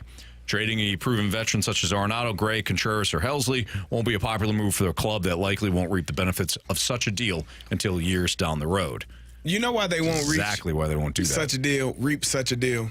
Because you're late You're reactive and not proactive. That's correct. If you were proactive and made some of these decisions last year, you would be reaping the benefits. You'd be closer to reaping said benefits. Preach. Right? If you made decisions based on what you actually needed in the future as opposed to what you felt you needed in the present, because you're so caught up in, we got to go to the playoffs, we got to do this, we got to have butts in seats.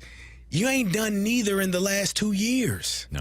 You ain't had butts in seats, and you ain't made the playoffs, and you ain't better. You're the same team for the last 2 seasons. So, and my problem has been when you make decisions, like now they're talking about, I did say, when you all asked me that in, May, June, I think, June, maybe July, right before the All-Star break, which player was the most overrated? And I said Ryan Helsley. And I said, not because he's not a great player, not because he's not an all-star, not because he's not deserving of all of the things that he has. He's the most overrated player for the Cardinals because you need so much more. You could have gotten that more. You had a bunch of teams still feeling like we can make the playoffs, which means, you know what, they're willing to give up some really good players that will help you in the future. Not this year because you ain't gotten the You know, though, I'll say this, Carey. I've seen somebody that had his target locked on, dead to rights, right? Like you're talking about with Mo and Helsley. Yep. You trade Helsley, you're going to hit that bullseye, getting that return package, right? Until you miss and you strike your target 5 inches higher right in the spine instead of the rear end. So I've seen somebody miss their target before. You're assuming that Mo will get the proper return. And you're assuming that the target wasn't hit, sir. Well, I'll say this. I trust you more as a trigger man than Mo. All right? That says a lot, because I damn sure missed. You know what I mean? Depends on the idea is there. I get it. You trade your closer, you could get somebody else, you're not going to pay him down the road, no problem. What's the return? Right. Because if you miss on the return, everything you're saying winds up being moot. But haven't they done that? Haven't they missed on the return? Absolutely. Didn't they miss on the return with Dylan Carlson? Every time. Like, they've missed on returns on players. And so it's, to me, again, and there's nothing you can do right now. We get a text from the 314. I agree, CD, but isn't it better to be, at this point, to be reactionary or just stand pat? You're right. Yeah. It's better to be reactionary. You should have been proactive, but you're going to be reactive. You're going to make some decisions. But what you're going to get, why is it so hard to see what is taking place, right? Take off the glasses. I take them off from time to time, Anthony. I don't wear them the entire show. No, you don't. That's why. I got to see it clearly. Right. I got those damn things on. Everything looks good. Yeah. It's red around me. It's beautiful. It's Cardinal Nation, baby. And I take them off. And I snap back. Right. Like, oh, no, I got to see things more make clearly. Better decisions. Yeah. Yeah. I was in a Cardinal drunk mess there. Yeah. They got the glasses on all day. Yeah, I Take them off. All right, Jamie. We'll see you tomorrow, big dog. Have a good call tonight. You got it, boys. All right. Thank you. See you, brother. Have a good one. Jamie Rivers, he's got to get to the stadium, the arena. Get his Blues Sharks on tonight, right here on 101 ESPN. Carey and I will continue the final hour of the show. We'll do our sports six-pack. So you got a question for us, 314-399-9646, the Air Comfort Service tax line. Send it in. Sports six-pack next. It's that time of year again. It's time for Jamie's Jersey giveaway. And our first one of the year is an absolute beauty. You're getting a signed Jordan Kyrou number 25 Blues jersey. All you have to do to get entered to win that jersey is go to 101ESPN.com or visit the 101 ESPN mobile app. Winner must be 21 plus, and our giveaway is courtesy of Bud Light. Bud Light, easy to drink, easy to enjoy.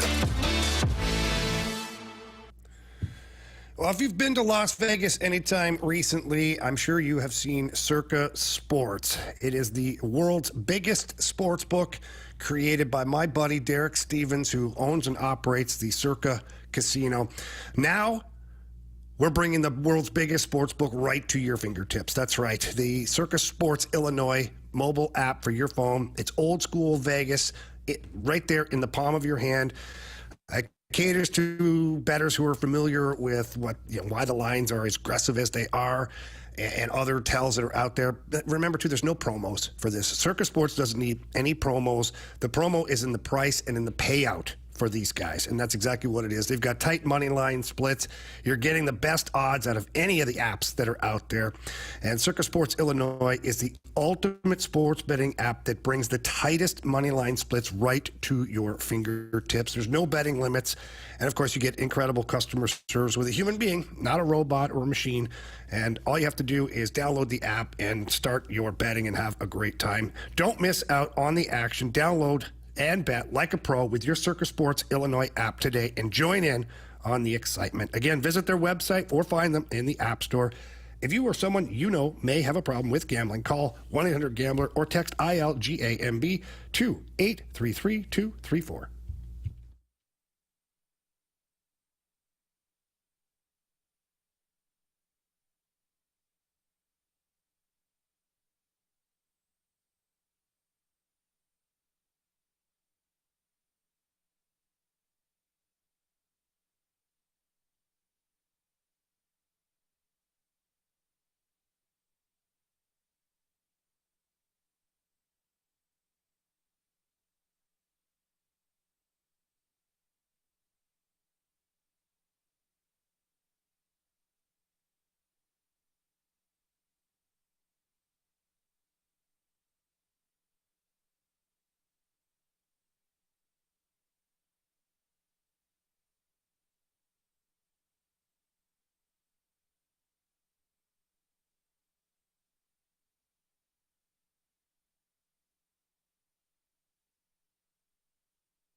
WXOS HD1 East St. Louis. 101 ESPN is driven by Auto Centers Nissan, home of the lifetime warranty and 30-day return.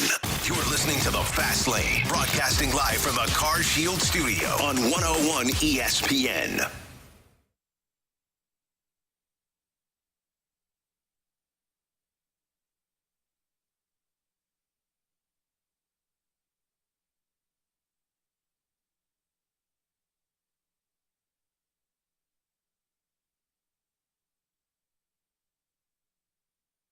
Your first treatment is free at ParamountMen'sMedical.com.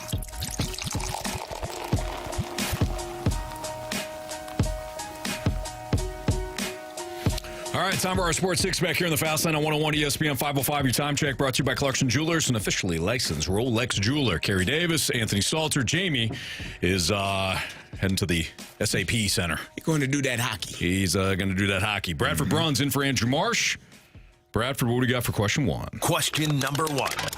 Okay, guys, with the 2023 first overall pick, Bryce Young being sent to the bench in Carolina. Yes, it was that forgettable. Is there any chance of him experiencing a career renaissance elsewhere? You know what? How could anybody say no after seeing Geno Smith, Baker Mayfield, Sam Darnold? Who am I missing? Even Justin Fields a little bit. How can anybody say no? There's no chance. Normally, I think first of all, I think he's going to get another chance there before he's shipped out anywhere. He's only in his second year. He's still got time to figure some things out. Normally, when it's that type of situation, you named all of those guys, the person that goes that follows them is not having success either. So it's usually the place, the environment, the organization. Andy Dalton had a pretty good game in his one game right after they benched Bryce Young. But I'm not ready to say that Bryce Young's tenure or his career in Carolina is over.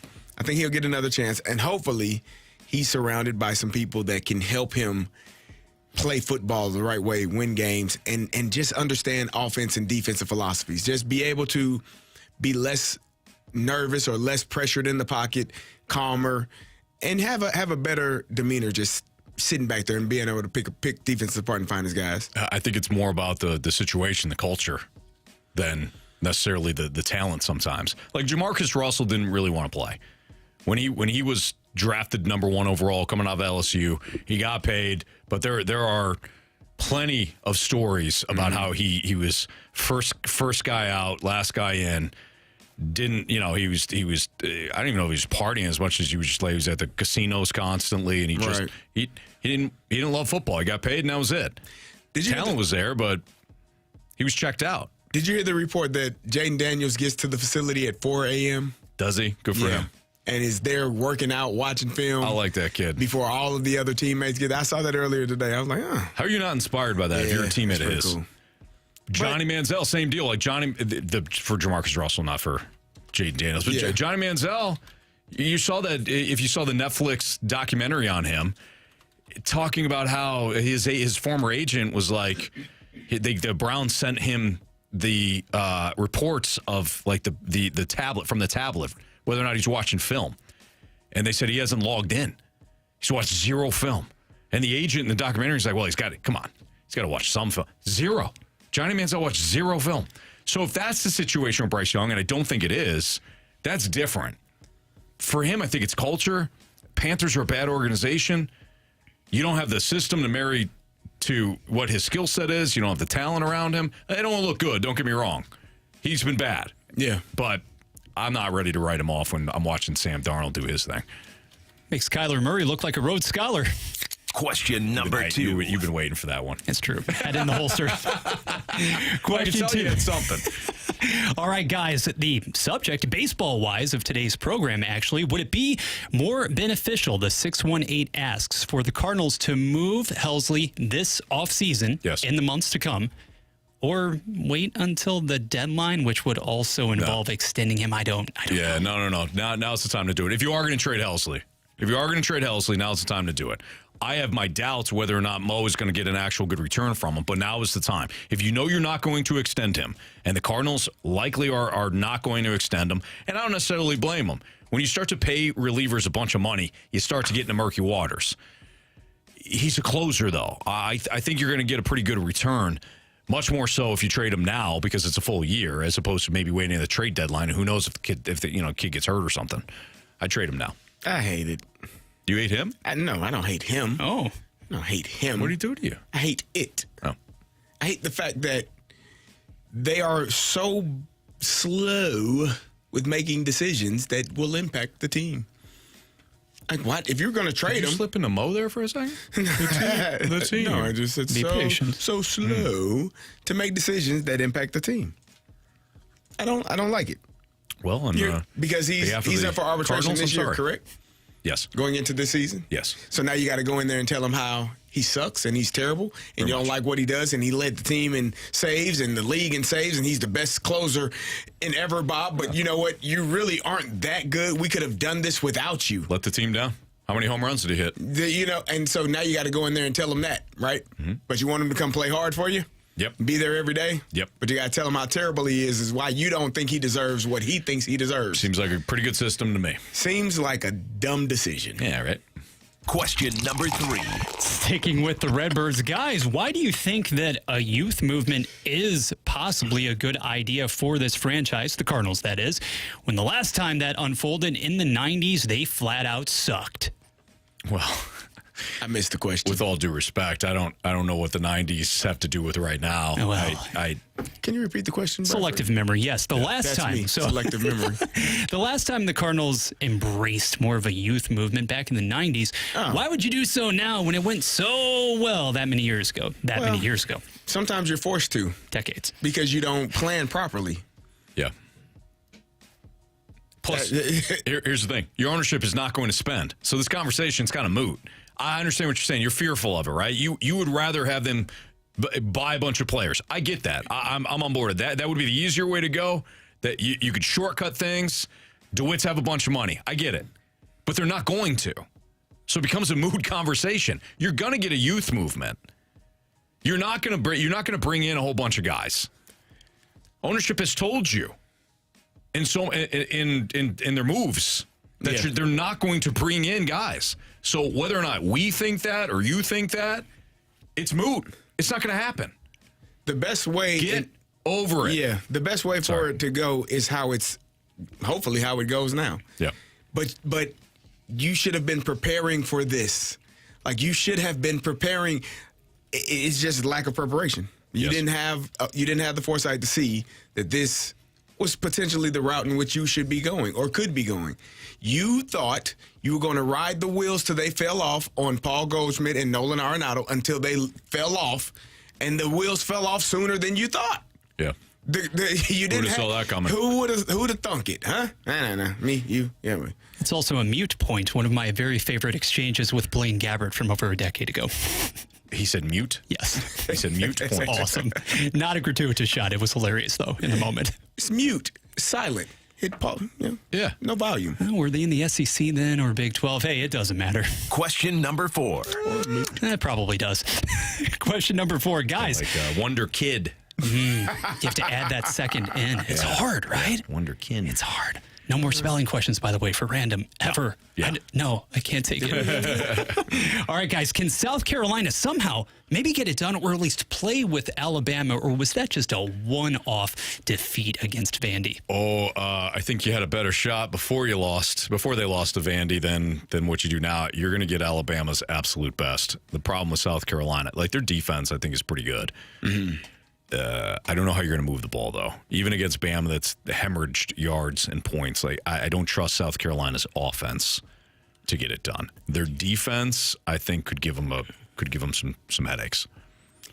I think Bama's going to be smoking hot. They're going to be very upset about what took place last weekend, and they're probably not going to take this game. No, they're back at home. Yeah, back home. Yeah. Got some things corrected. You probably had a tough week of practice after losing to unranked Vanderbilt. Mm-hmm. South Carolina suddenly looks a little more sneaky for MIZ, though, I will say in November. I believe that. So does UMass. I believe that. So does Seriously, you're not Arkansas. playing them at home any longer. We had a dub written down next to Arkansas. So does UMass. Not you. What? Chris Kerber next. Little Blue Sock here on 101 ESPN. College football is back on ESPN Saturday. Game 1, South Carolina and Alabama. Game 2, Ohio State and Oregon. Coverage starts at 10:30 a.m. The NCAA plays on 101 ESPN.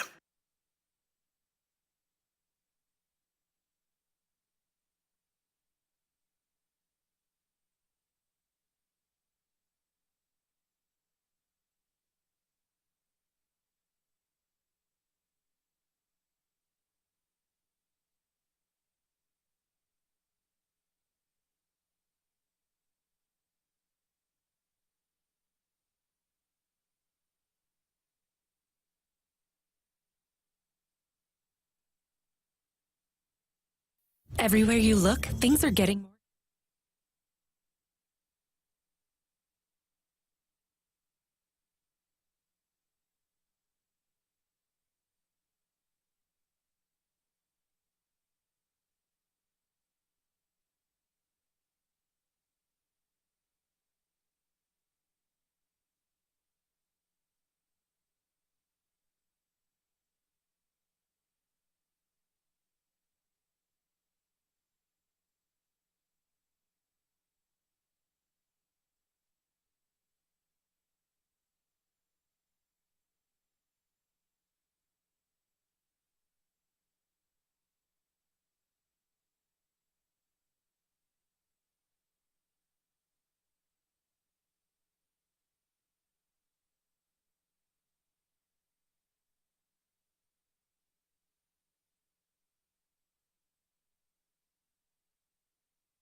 101 ESPN is your home for Blues hockey.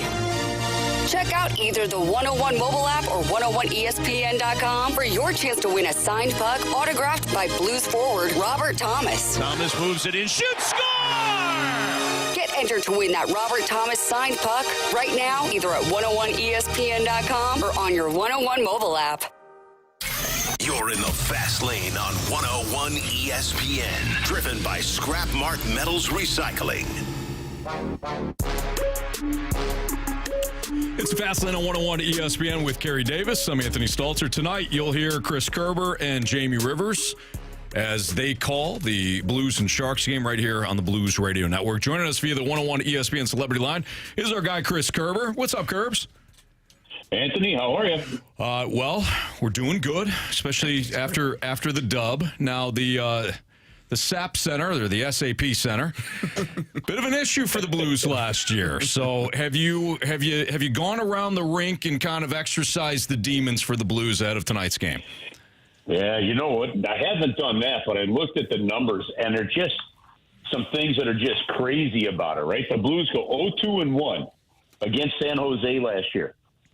They were outscored 12-3. I mean, this made no sense. The San Jose Sharks were one of the worst offensive teams and the second worst defensive team in the league. But what's even more amazing about that, outscored 12-3 at the shot attempts in those three games, 226-127 favoring the Blues. Weird. So what does that tell us? What does that tell us, I don't Chris? know what it means. Okay. No, I don't know.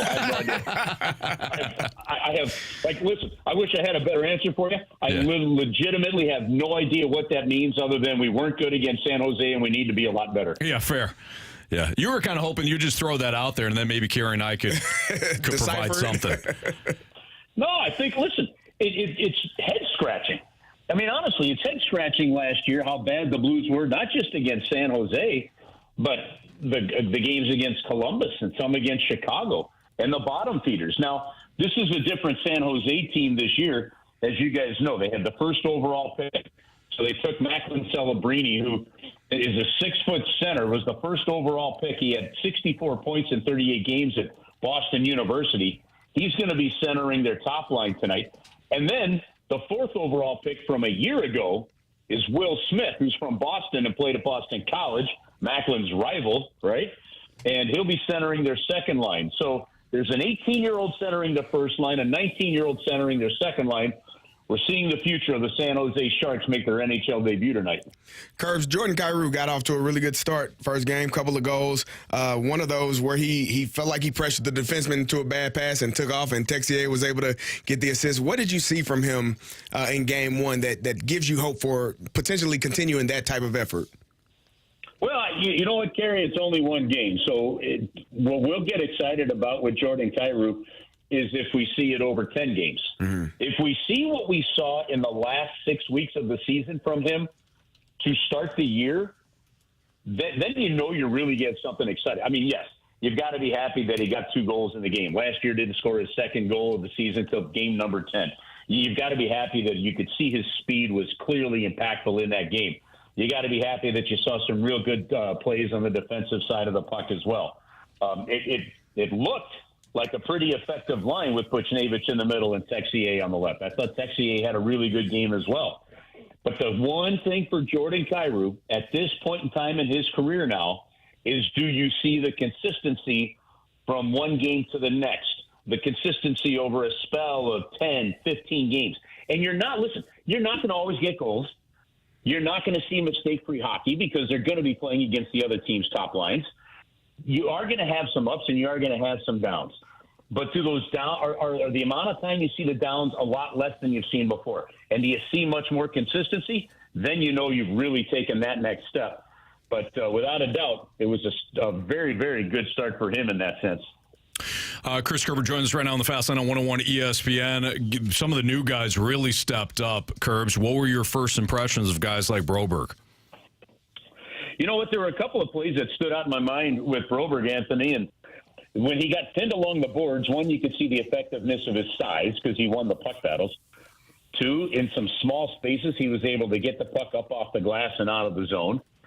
And one specific play is the Blues were leaving the zone in the third period. You could see him hold on to the puck to look to make a play, but when that play wasn't there to get the puck off the middle to a centerman, he just put it off the boards and cleared the zone. So you saw some signs of some really smart hockey in there as well. So I thought Broberg looked very solid in game number one.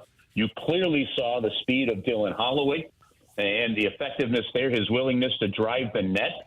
I'm kind of excited to see if these guys stick together, if it's Neighbors, Thomas, and Holloway sticking together for a little while. We'll see what happens when Brandon Saad comes back. I'm really curious to see what kind of chemistry we see with those three guys. Curbs, Buchnevich has been talked about a lot playing center. He was on the line at times with Thomas and Carey. What is the best version of Buchnevich? Is it him playing centerman, or is it on the line with guys that are as explosive as those two are? Well, you know what? When you look at some of the other teams around the National Hockey League, and let's take a look at the Edmonton Oilers here real quick. You've got McDavid, you've got Draisaitl. But the one thing that the Edmonton Oilers have the ability to do is when they need them, they put them together. What we saw in that game, in game number one, is in the final 2 minutes of the first period, there was an offensive zone faceoff, and Drew Bannister put Pavel Buchnevich back with Thomas and Neighbors. A little familiarity, of giving Pavel that extra ice time, those opportunities. I don't know where the experiment or where the process of Buchnevich at center leads. He's played, obviously, very little center compared to wing in his career. That said, with the wingers and the speed that you have, it can work out really well for Buchnevich there. And if it does, it allows you right now to put Braden Shen on the third line and really keep some identity. And, guys, what I really think is happening here is they're buying time for a year, maybe two. You know that you've got Buchnevich under contract for a while. If that big body of his can really be effective with smart hockey, he's one of the smartest, hockey IQ guys on this team. If that can play in the middle of the ice, that buys you time, until a Dalibor Dvorsky comes in and can start playing center for you. And I think that's kind of what's really going on here. So they'll have some opportunity to see if Holloway can play center. Texier, originally before turning pro, played some center, but they like Buchnevich's smarts. They like his size in the middle. And they're going to go with it, hopefully, for a little while and see if it plays out. The one thing Doug Armstrong said about that, Carey, he said, the one thing Pavel wants is, okay, look, if you're going to play me at center, fine, but then leave me at center so I can figure it out. And I could understand that from an athlete. Yeah, absolutely. Chris Kerber joining us right now on the Fast Lane on 101 ESPN. He'll be on the call tonight, of course, for the Sharks and Blues matchup. 9:30 puck drop right here on 101 ESPN, 8:30 pregame show. Curbs, we talk a lot about identity, and I'm a big believer in it because you got to know how you win, got to know how you lose. I know it's only one game, but from what you have observed from Doug Armstrong this offseason and how he constructed the team, what you observed in preseason and now through one game, what do you think the Blues' identity is or who they want to be by the end of the season? I think and I agree with you completely when it comes to identity on that, Anthony. I think without a shred of doubt, they want to become a down-low offensive zone grinded out team. They want to get back to heavy forecheck, get in on them, bruise the other team up a little bit, and make them defend in their own zone. Comments, for example, when Colton Parayko was asked by Grant Francis about how to improve some of the defensive play, Colton said it could start by us playing in the other team's offensive zone more. And he's not wrong. So I think the ability and with what you have, I really like Reddick Fox, the guys. I love what he's going to bring to that bottom six. Some of the grit, just the smarts, the ability to not be moved off the puck, the ability to throw the body. I think that this team is going to have a little more sandpaper. No, I take that back. This team, I think, should have a lot more sandpaper to play against than I think they've had in the last 2 years. And Anthony, to me, that's the first step to redeveloping that hard to play against identity. I love that. If that winds up being the identity, then you're going to get back to, I don't even want to say your roots, but really what you were in 2019. I mean, that's how they won. Correct. And I know there's a different team. And that's how every team's won. That's how Florida won. There you go. That's how these other teams, that's Tampa. Now, Tampa had, I think, a little more all-around up and higher-end skill when they won their back-to-back cups, but they could still just wear you down in the offensive zone. And that's the style of play that wins hockey, whether you're in the Eastern Conference or the Western Conference. If you look at the Blues defensemen and the way they can skate and jump up in the play, You look at the rest of the size they added, some of the speed they added. They have the elements to get back to that style of play. Now you just got to get to the point where, and winning clearly helps this. You have the winning will help you get back to the point of believing in the system that you're being asked to win. And once you've gotten to that point, then that's what you expect game in, game out. And so I think that's why what we saw in game one headed towards that identity. The success of winning reinforces that identity that can be built over time. Well said. Curbs will be locked in tonight. First starting with that pregame show at 8:30, and then tonight when the puck drops at 9:30. Have a great call. All right, stay up late, fellas. Hopefully it's a good one. There you go. Absolutely. Bring home a win. Thank you. All right, that's Chris Kerber, voice of the Blues, right here on 101 ESPN, and your home of the Blues Radio Network. We've got biggest question of the day next in the Fast Lane on 101 ESPN. Coverage of 101 ESPN is presented by Under Law Injury Lawyers. GetJim.com. Catch the opening drive this Tuesday morning from 7 to 10 at the new Rawlings Experience at Westport Plaza. Rawlings, the #1 baseball brand worldwide, will be revealing this year's Gold Glove Award finalists at this exclusive event. The opening drive live this Tuesday morning from the Rawlings Experience at Westport Plaza for the Gold Glove Award finalists announcement. Get more details now at 101ESPN.com.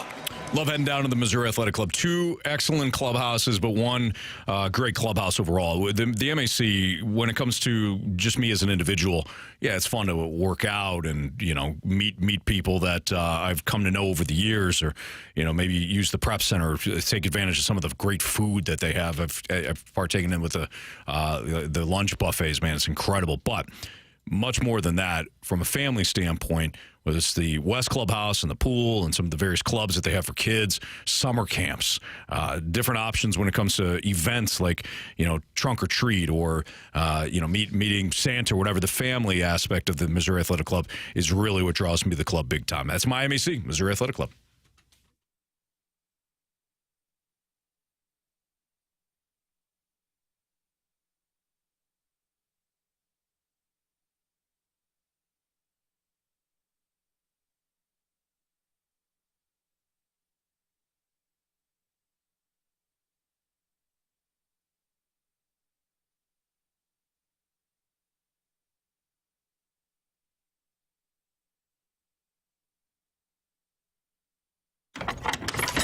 Welcome to Missouri's #1 Mitsubishi dealer, Frank Lita Mitsubishi in Bridgeton. Look into my eyes. Okay. You will give me any vehicle for $29 down. You read my mind. What? I did? Yes, every new Mitsubishi and every pre-owned, just $29 down, $29 plus new Outlanders with 0% financing. 0%. You could call it fantastic. I'd rather not. Plus, you get a lifetime warranty. Lifetime, no charge at Frank Lita Mitsubishi. Lifetime? I should have come in centuries ago. $29 down, 0% financing, and a huge selection of new and pre-owned. It's a scream. Seriously, the pun is so bad. At Missouri's #1 Mitsubishi dealer, Frank Lita Mitsubishi. In the automotive outlet in Bridgeton. YesLita.com. YesLita.com. Now, how many lifetimes is your warranty? #1 based on the National Mitsubishi Report as of 9/1/24. New 24 Mirage, 19.3, 29 down, $320 a month for 72 months at 6% APR, plus tax tag title to qualified buyers. Paying too much for your Viagra or Cialis? The Medicine Shop Pharmacy in St. Charles is the place to go for cheap ED meds. We're selling sildenafil, the same active ingredient in Viagra, for a fraction of the cost, less than $2 a pill. Give us your prescription and we'll take care of the rest. Don't have a doctor? Just click the telemedicine link on our website, stcharles.medicineshop.com. We offer free discreet shipping. 488 South 5th Street in St. Charles.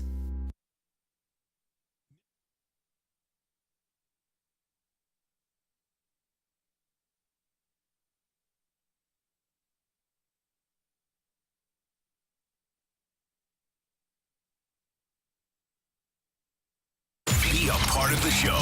Text the Air Comfort Service Heating, Cooling, and Insulation text line at 314-399-9646 on 101 ESPN.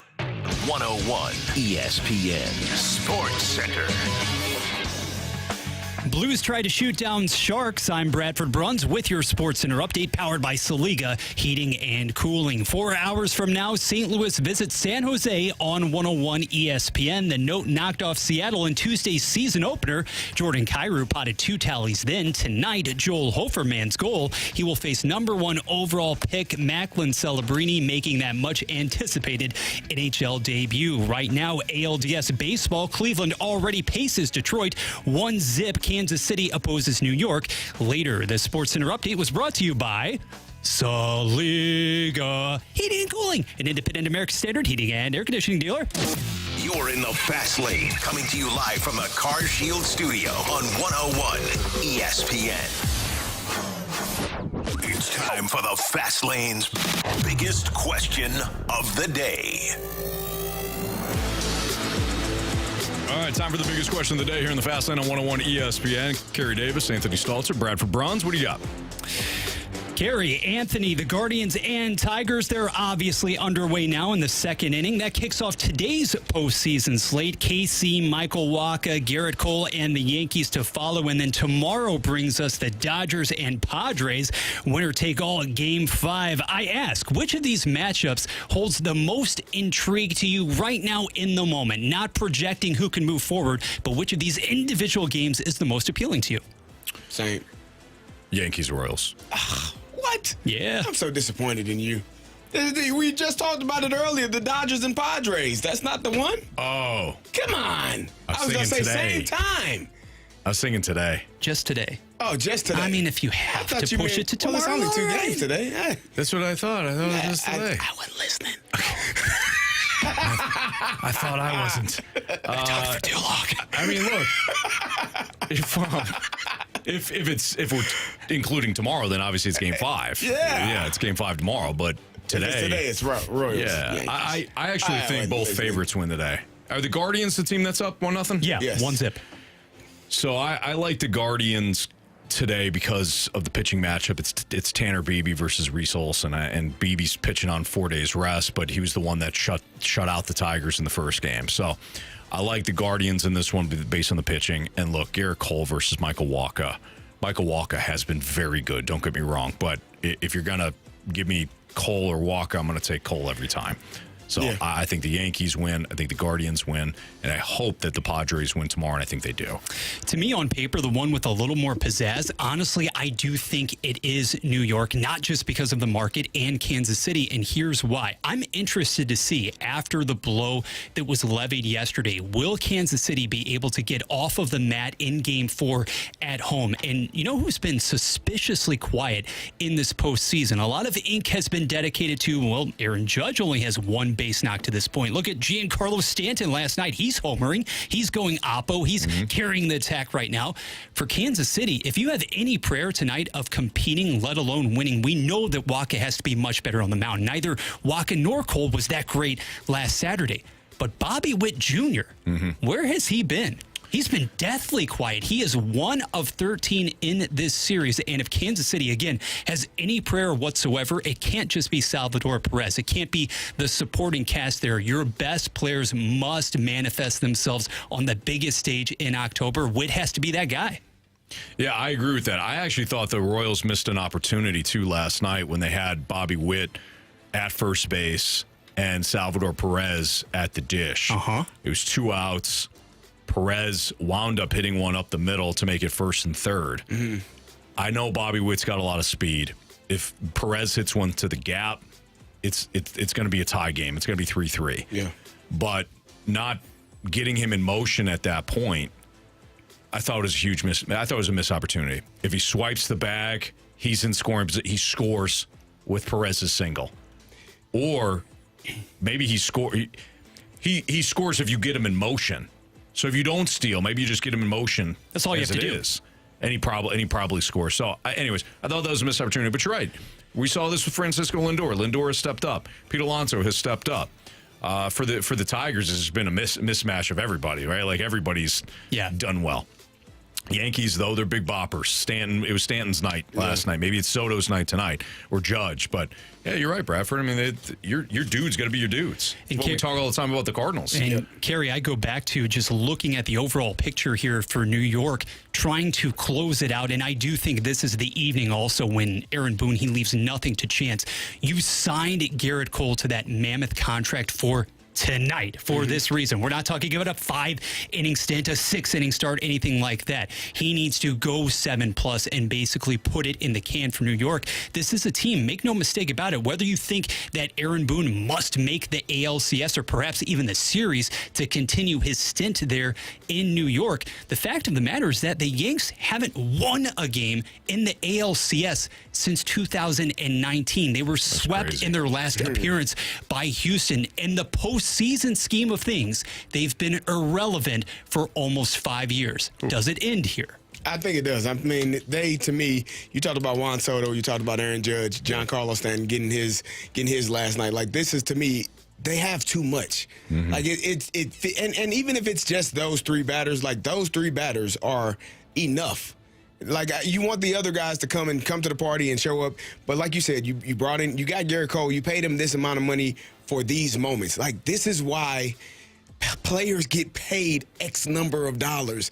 When you get to these playoff moments, when you get to the moments that are to take you to the playoffs, it's when those guys have to show up. They have to, the brightest stars have to show brightest in the brightest moments, like the biggest moments. They have to do that. And I just think, personally, I love Bobby Witt Jr. I think the Yankees superstars are greater than what the Royals have, and I think tonight will be a case of that. No, that's really fair. And then on the opposite end of the spectrum, when dissecting Cleveland, Detroit just a little more too, the Tigers are essentially operating with a bunch of Jags in the starting rotation. That's not, I mean, seriously, it sounds disrespectful, and to an extent, maybe it is, but the timely hitting, the ability to be able to get the pin, or the game rather, to the pin in manageable situations. And no team, save for maybe the Mets, hotter in the second half of the season. But I also think that's why if Detroit is able to close it out and prevail tonight, I don't think, Anthony, that the Tigers are necessarily set up well as opposed to the Yankees or even the Royals for a longer best of 7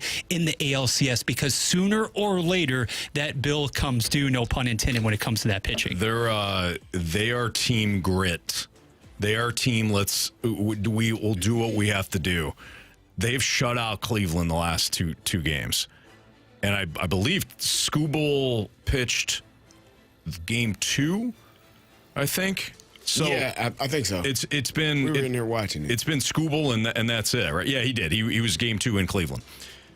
The game 3 they didn't have Skubal on the hill, and they got it done. They've pieced things together. Spencer Torkelson, his first postseason hit was an RBI double. They've just every opportunity they've had to be clutch, they've been clutch. Skubal's been incredible. He was incredible against Houston. He was incredible in game 2 of this series. You take those two things away, they still have how many wins? Because they've pieced things together. Bullpen games, clutch hits in key moments. Cleveland went toe-to-toe with them in that Skubal game, and it took, the 9th inning, and they came up with a 3-run blast. The Tigers have been fun. I do agree, though, Bradford, if it's Yankees, even if it's Royals, Yankees, versus the Tigers in the ALCS, that's gonna be a steep hill to climb for Detroit. Yeah, because of primarily obviously, you don't even have to look beyond the pitching staff for Kansas City. And we understand Lugo gave them the performance in many ways that was necessary. Waka has been extremely good. Reagans, I think you can still pull more out of him this postseason. The Royals, if any team, to me, quite honestly, from a starting standpoint, it's dependent on them getting past New York. But this is a team that sets up so well for a 7-game series. Kansas City really does. Yeah, it does. The Guardians got a hit. I mean, you can go back to it. Jose Ramirez is batting 100 in this series.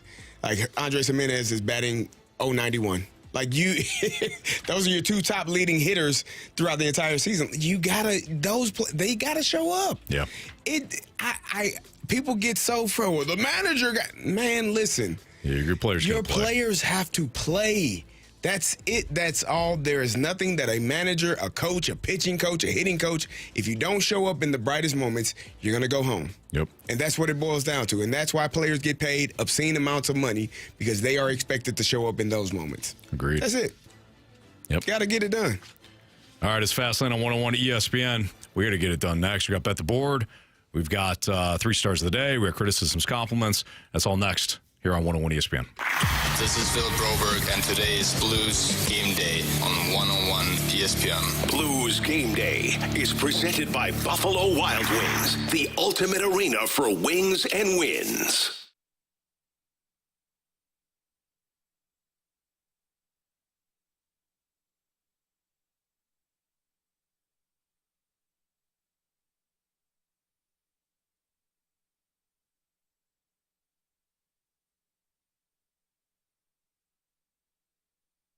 Auto Centers Nissan Herculaneum, they have over 700 new and used vehicles all in one location, all out in Herculaneum, all in one lot. You're bound to find the perfect vehicle to match your lifestyle and your budget. It's the largest and best used selection that you're going to find in St. Louis. Again, it's all down in Herculaneum.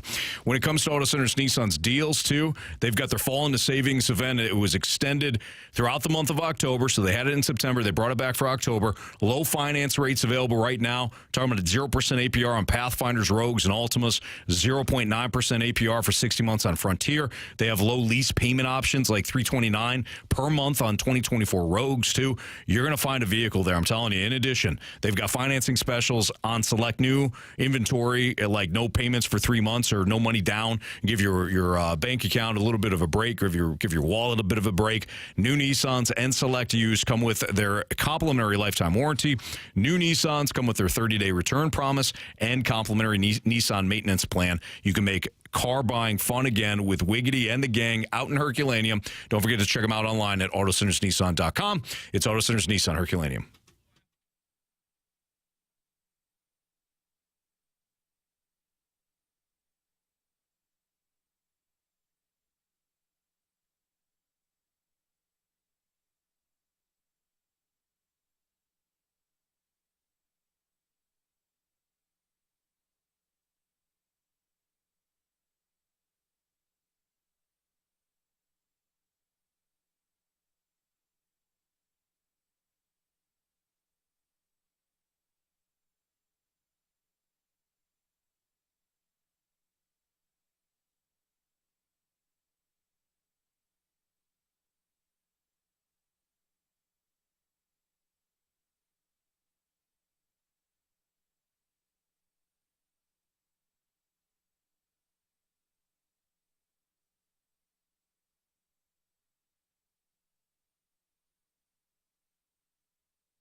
The Fast Lane, driven by Scrap Mart Metals Recycling on 101 ESPN.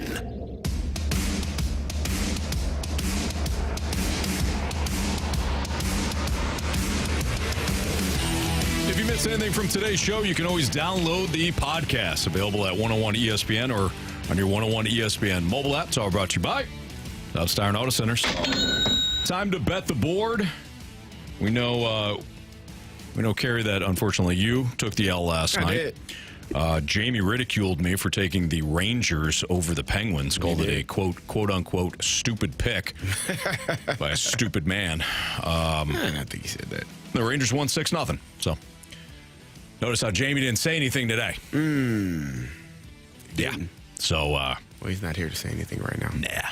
He won't defend himself either. Getting ready for the game. Yeah. Anyways, Bradford Bruns is here in for Andrew Marsh. So we know that Andrew Marsh did send in his picks. And he has DK Metcalf of the Seahawks going over 4.5 receptions tonight, Thursday Night Football, against the San Francisco 49ers. I think that's a pretty good selection right there. I think it's going to be a shootout tonight. Think so? Yeah. I got a feeling. Ooh, that tonight's going to be a shootout. Black Eyed Peas. Yeah. Hey! That's right. Only 12 minutes away from 6. Yeah. Hey. Yeah. Got it. I actually don't know. I think. Yeah. Is It's it? Black Eyed Peas. When Fergie was still relevant. Yeah. Oh, no, she's not relevant anymore? No, not really, unless you go on YouTube. And, Yeah, that's a bad thing, right? What's going on there? All right, anyways. Anthem, always. Yeah. All right, so that is Marsh's pick. Jamie's pick is? Jamie has the Los Angeles Kings tonight on the money line, actually. So some more West Coast hockey, as the Blues, of course, have the Sharks, and the Kings are opposed by the Buffalo Buffaloes tonight. Yes. Yeah, the Buffalo Buffaloes. Thank you. Yep. All right, Carey, what's your selection? Well, I'm going to go back to the old baseball. We talked about these people. They got to show up. Juan Soto, 1.5 hits, runs, and RBIs. Old faithful. There you go. Hey, if it ain't broke, don't fix it. Hey, might as well. Might as well. I'm going to go with, and let me look at the current line here, but I'm going to go with Geno Smith over in pass attempts. And I'll get you that number in a second here. Say you think it's going to be a... I think Geno's going to... The other day I said that Patrick Mahomes is going to have 40 attempts. He had 39. So I'm hoping to strike while the iron's hot again on this one here. So Geno Smith, 35.5 is what I got. 33.5. Oh, we're in different spots. Look at you. Hey, what are you doing to me? Hey. 33.5. 33.5 is the number you got. I saw 35. I'm sorry. Yeah, I bet you did. I see where you got 33 at. Thank you. Come on now. Bradford, do you have a play for funsies? I do, actually. We're going to piggyback with Mr. Marsh here because I'm looking at that matchup. DK Metcalf against Ward in the secondary for San Francisco. And now Tarvarius Ward is hindered even further by a knee ailment. I know that he's had some moments against Metcalf in those head-to-head matchups, but with the way that Seattle is poised to sling the ball tonight, I love Metcalf over 61.5 receiving yards in your would-be shootout. There you go. Okay. Bradford, you got some criticisms and compliments for us? We have, as always, some very good sentiments. Nice from Lisa. Guys, enjoyed the show again very much. Have a terrific night. Go Blues, LGB. All right, LGB. That's right. Yeah. Don't forget, we thank you, Lisa. You have a good night as well. Don't forget, we got the game for you. The puck will drop at 9:30 in San Jose. But we've got the preview, the Blues and Sharks pregame show starting at 8:30 right here on 101 ESPN. That's right. How about some stars? Can we award some stars at this point in time? Do you want to do stars? I want to do it. I want to do it. Why not? Let's give our third star on the afternoon to the Shady Acres Retirement Home, because that is always an option to provide comfort and care for Ryan Suter, Kasperi Kapanen, and what? That's just disrespect. This is what the 314 and the 636 is telling us. Well, they're drunk. You know that. Blue Sharks, we implore you to listen tonight, 9:30 p.m. 101 ESPN. Absolutely. Star number 2, we are going to give it to the Cardinals possible MVP from last season and constant source of chatter on today's show, at least, Ryan Helsley. Thank you very much. Yeah, nice Best job. player on the team. Thank you very much. Probably think to yourself, why so much Ryan Helsley talk? Well, I don't know. Carey's disgusted by him. No, not by him. Oh, Go back and listen to the podcast. All right, fair enough. We have it here for you today. And then, hold on. Boom, 3 times in one day. I love it. I love it. Feeling it. And the number one star of the day on a night when we're looking forward to that West Coast, first true West Coast matchup of the season, the Blues and Sharks, 9:30 pregame with Alex Ferrario at 8:30. We know at that time, Stalter, going to be at home. You're going to be spending some quality time with the family. But first and foremost, more than anything else, you're going to be donning that special uni of yours. I'm not going to determine whether it's Blues or Sharks. Come on, man. Nonetheless, guess what you did today? On a Blues Sharks game day and game night, you did that hockey. Yeah. You conquered it. And you prevailed. That's right. W. I prevailed over the fact that, oh, yeah, that's right. I did that hockey. Yeah, you did that hockey. Yeah. It's you, buddy. It's your day. I was shocked. Blues Sharks. I don't know why I was so shocked, Should be Anthony Stalter Day. Come on, man. Anytime the Blues Sharks play. You're a Blues fan. Thank you. Cheers for the Sharks. No? Really? I don't condone this on a school night, but if you sat down Madeline, Killian, and the gang, the whole gang in front of the TV and had them, oh, the Sharks, look, everybody, what would their response be? It's Daddy's team. Yeah. It's heartwarming. I'll never give into this, ever. I know we had the one text earlier that said, just lean into the peer pressure. It would be more fun. You don't find that I choose to fight. I will fight every time. That's the Aries in you, and that's you're damn right it is. Yeah, come on. My Aries brother. We're not going down. We don't give in. No, ever. Even when we're wrong. Especially when we're wrong. I'm not giving you the satisfaction. No. Yeah. Hell would I do that? Yeah. Tonight, 49ers and Seahawks as well. I think this is going to be an entertaining game tonight. And I think it's kind of this is a big early season matchup based on where these teams are right now. I mean, the 49ers at 2-3. Bradford mentioned this earlier in the show. You blew the game against the Rams. You blew the game last week against the Cardinals. You cannot fall 0-3 in the division. No. That's going to be rough. Very bad. And the Seahawks have some really ugly losses, too. You lose to the Giants at home, 7-point favorite. You lost to the Panthers, giving the Panthers their only win at home, overtime against the Patriots. Seattle, and you got crushed by Detroit from a defensive standpoint. So they're banged up, man. It's not good. Yeah, should be a good game. So though. this is going to be very entertaining tonight. Yeah. But I think George Kittle. Think he has a good night. Winds up having a big night. Okay. I think Brock Purdy throws a couple of touchdowns. You're a Brock Purdy fan. I like Brock Purdy a lot. You do? Yeah. Over under 250 passing. Bonus bet. 250, huh? All right. Brock, under. Wow. He's always under. He's like around, and it's not bad. It's 243, 237. I'll go over 1.5 touchdowns. I think he winds up with 2 tonight. They're going to run the ball, too. I think they're going to do both. They should. Yeah. You got Jordan Mason. He ain't Christian McCaffrey, but hold on to the damn ball inside the 10. That helps. That does help. Get yourself an offense that can do both. There you go. All right, that'll do it for us today. We appreciate you listening, being locked in. Don't forget, again, we got the Blues pregame for you at 8:30, and the puck will drop at 9:30. For Bradford Bruns, our guy Jamie Rivers, who will be on the call tonight alongside Chris Gerber, Carey Davis. I'm Anthony Stalter. Again, we'll be back tomorrow at 2 o'clock. See ya. 101 ESPN has your chance to win a pair of tickets to see your St. Louis Blues take on the Winnipeg Jets on October 22nd at Enterprise Center. The first 12,000 fans in attendance that night will take home a Blues jersey hoodie, perfect for gearing up for game day, courtesy of Ameren, Missouri. Get more details and get entered to win that free pair of tickets for Blues vs. Jets on October 22nd right now at 101ESPN.com or on your 101 mobile app.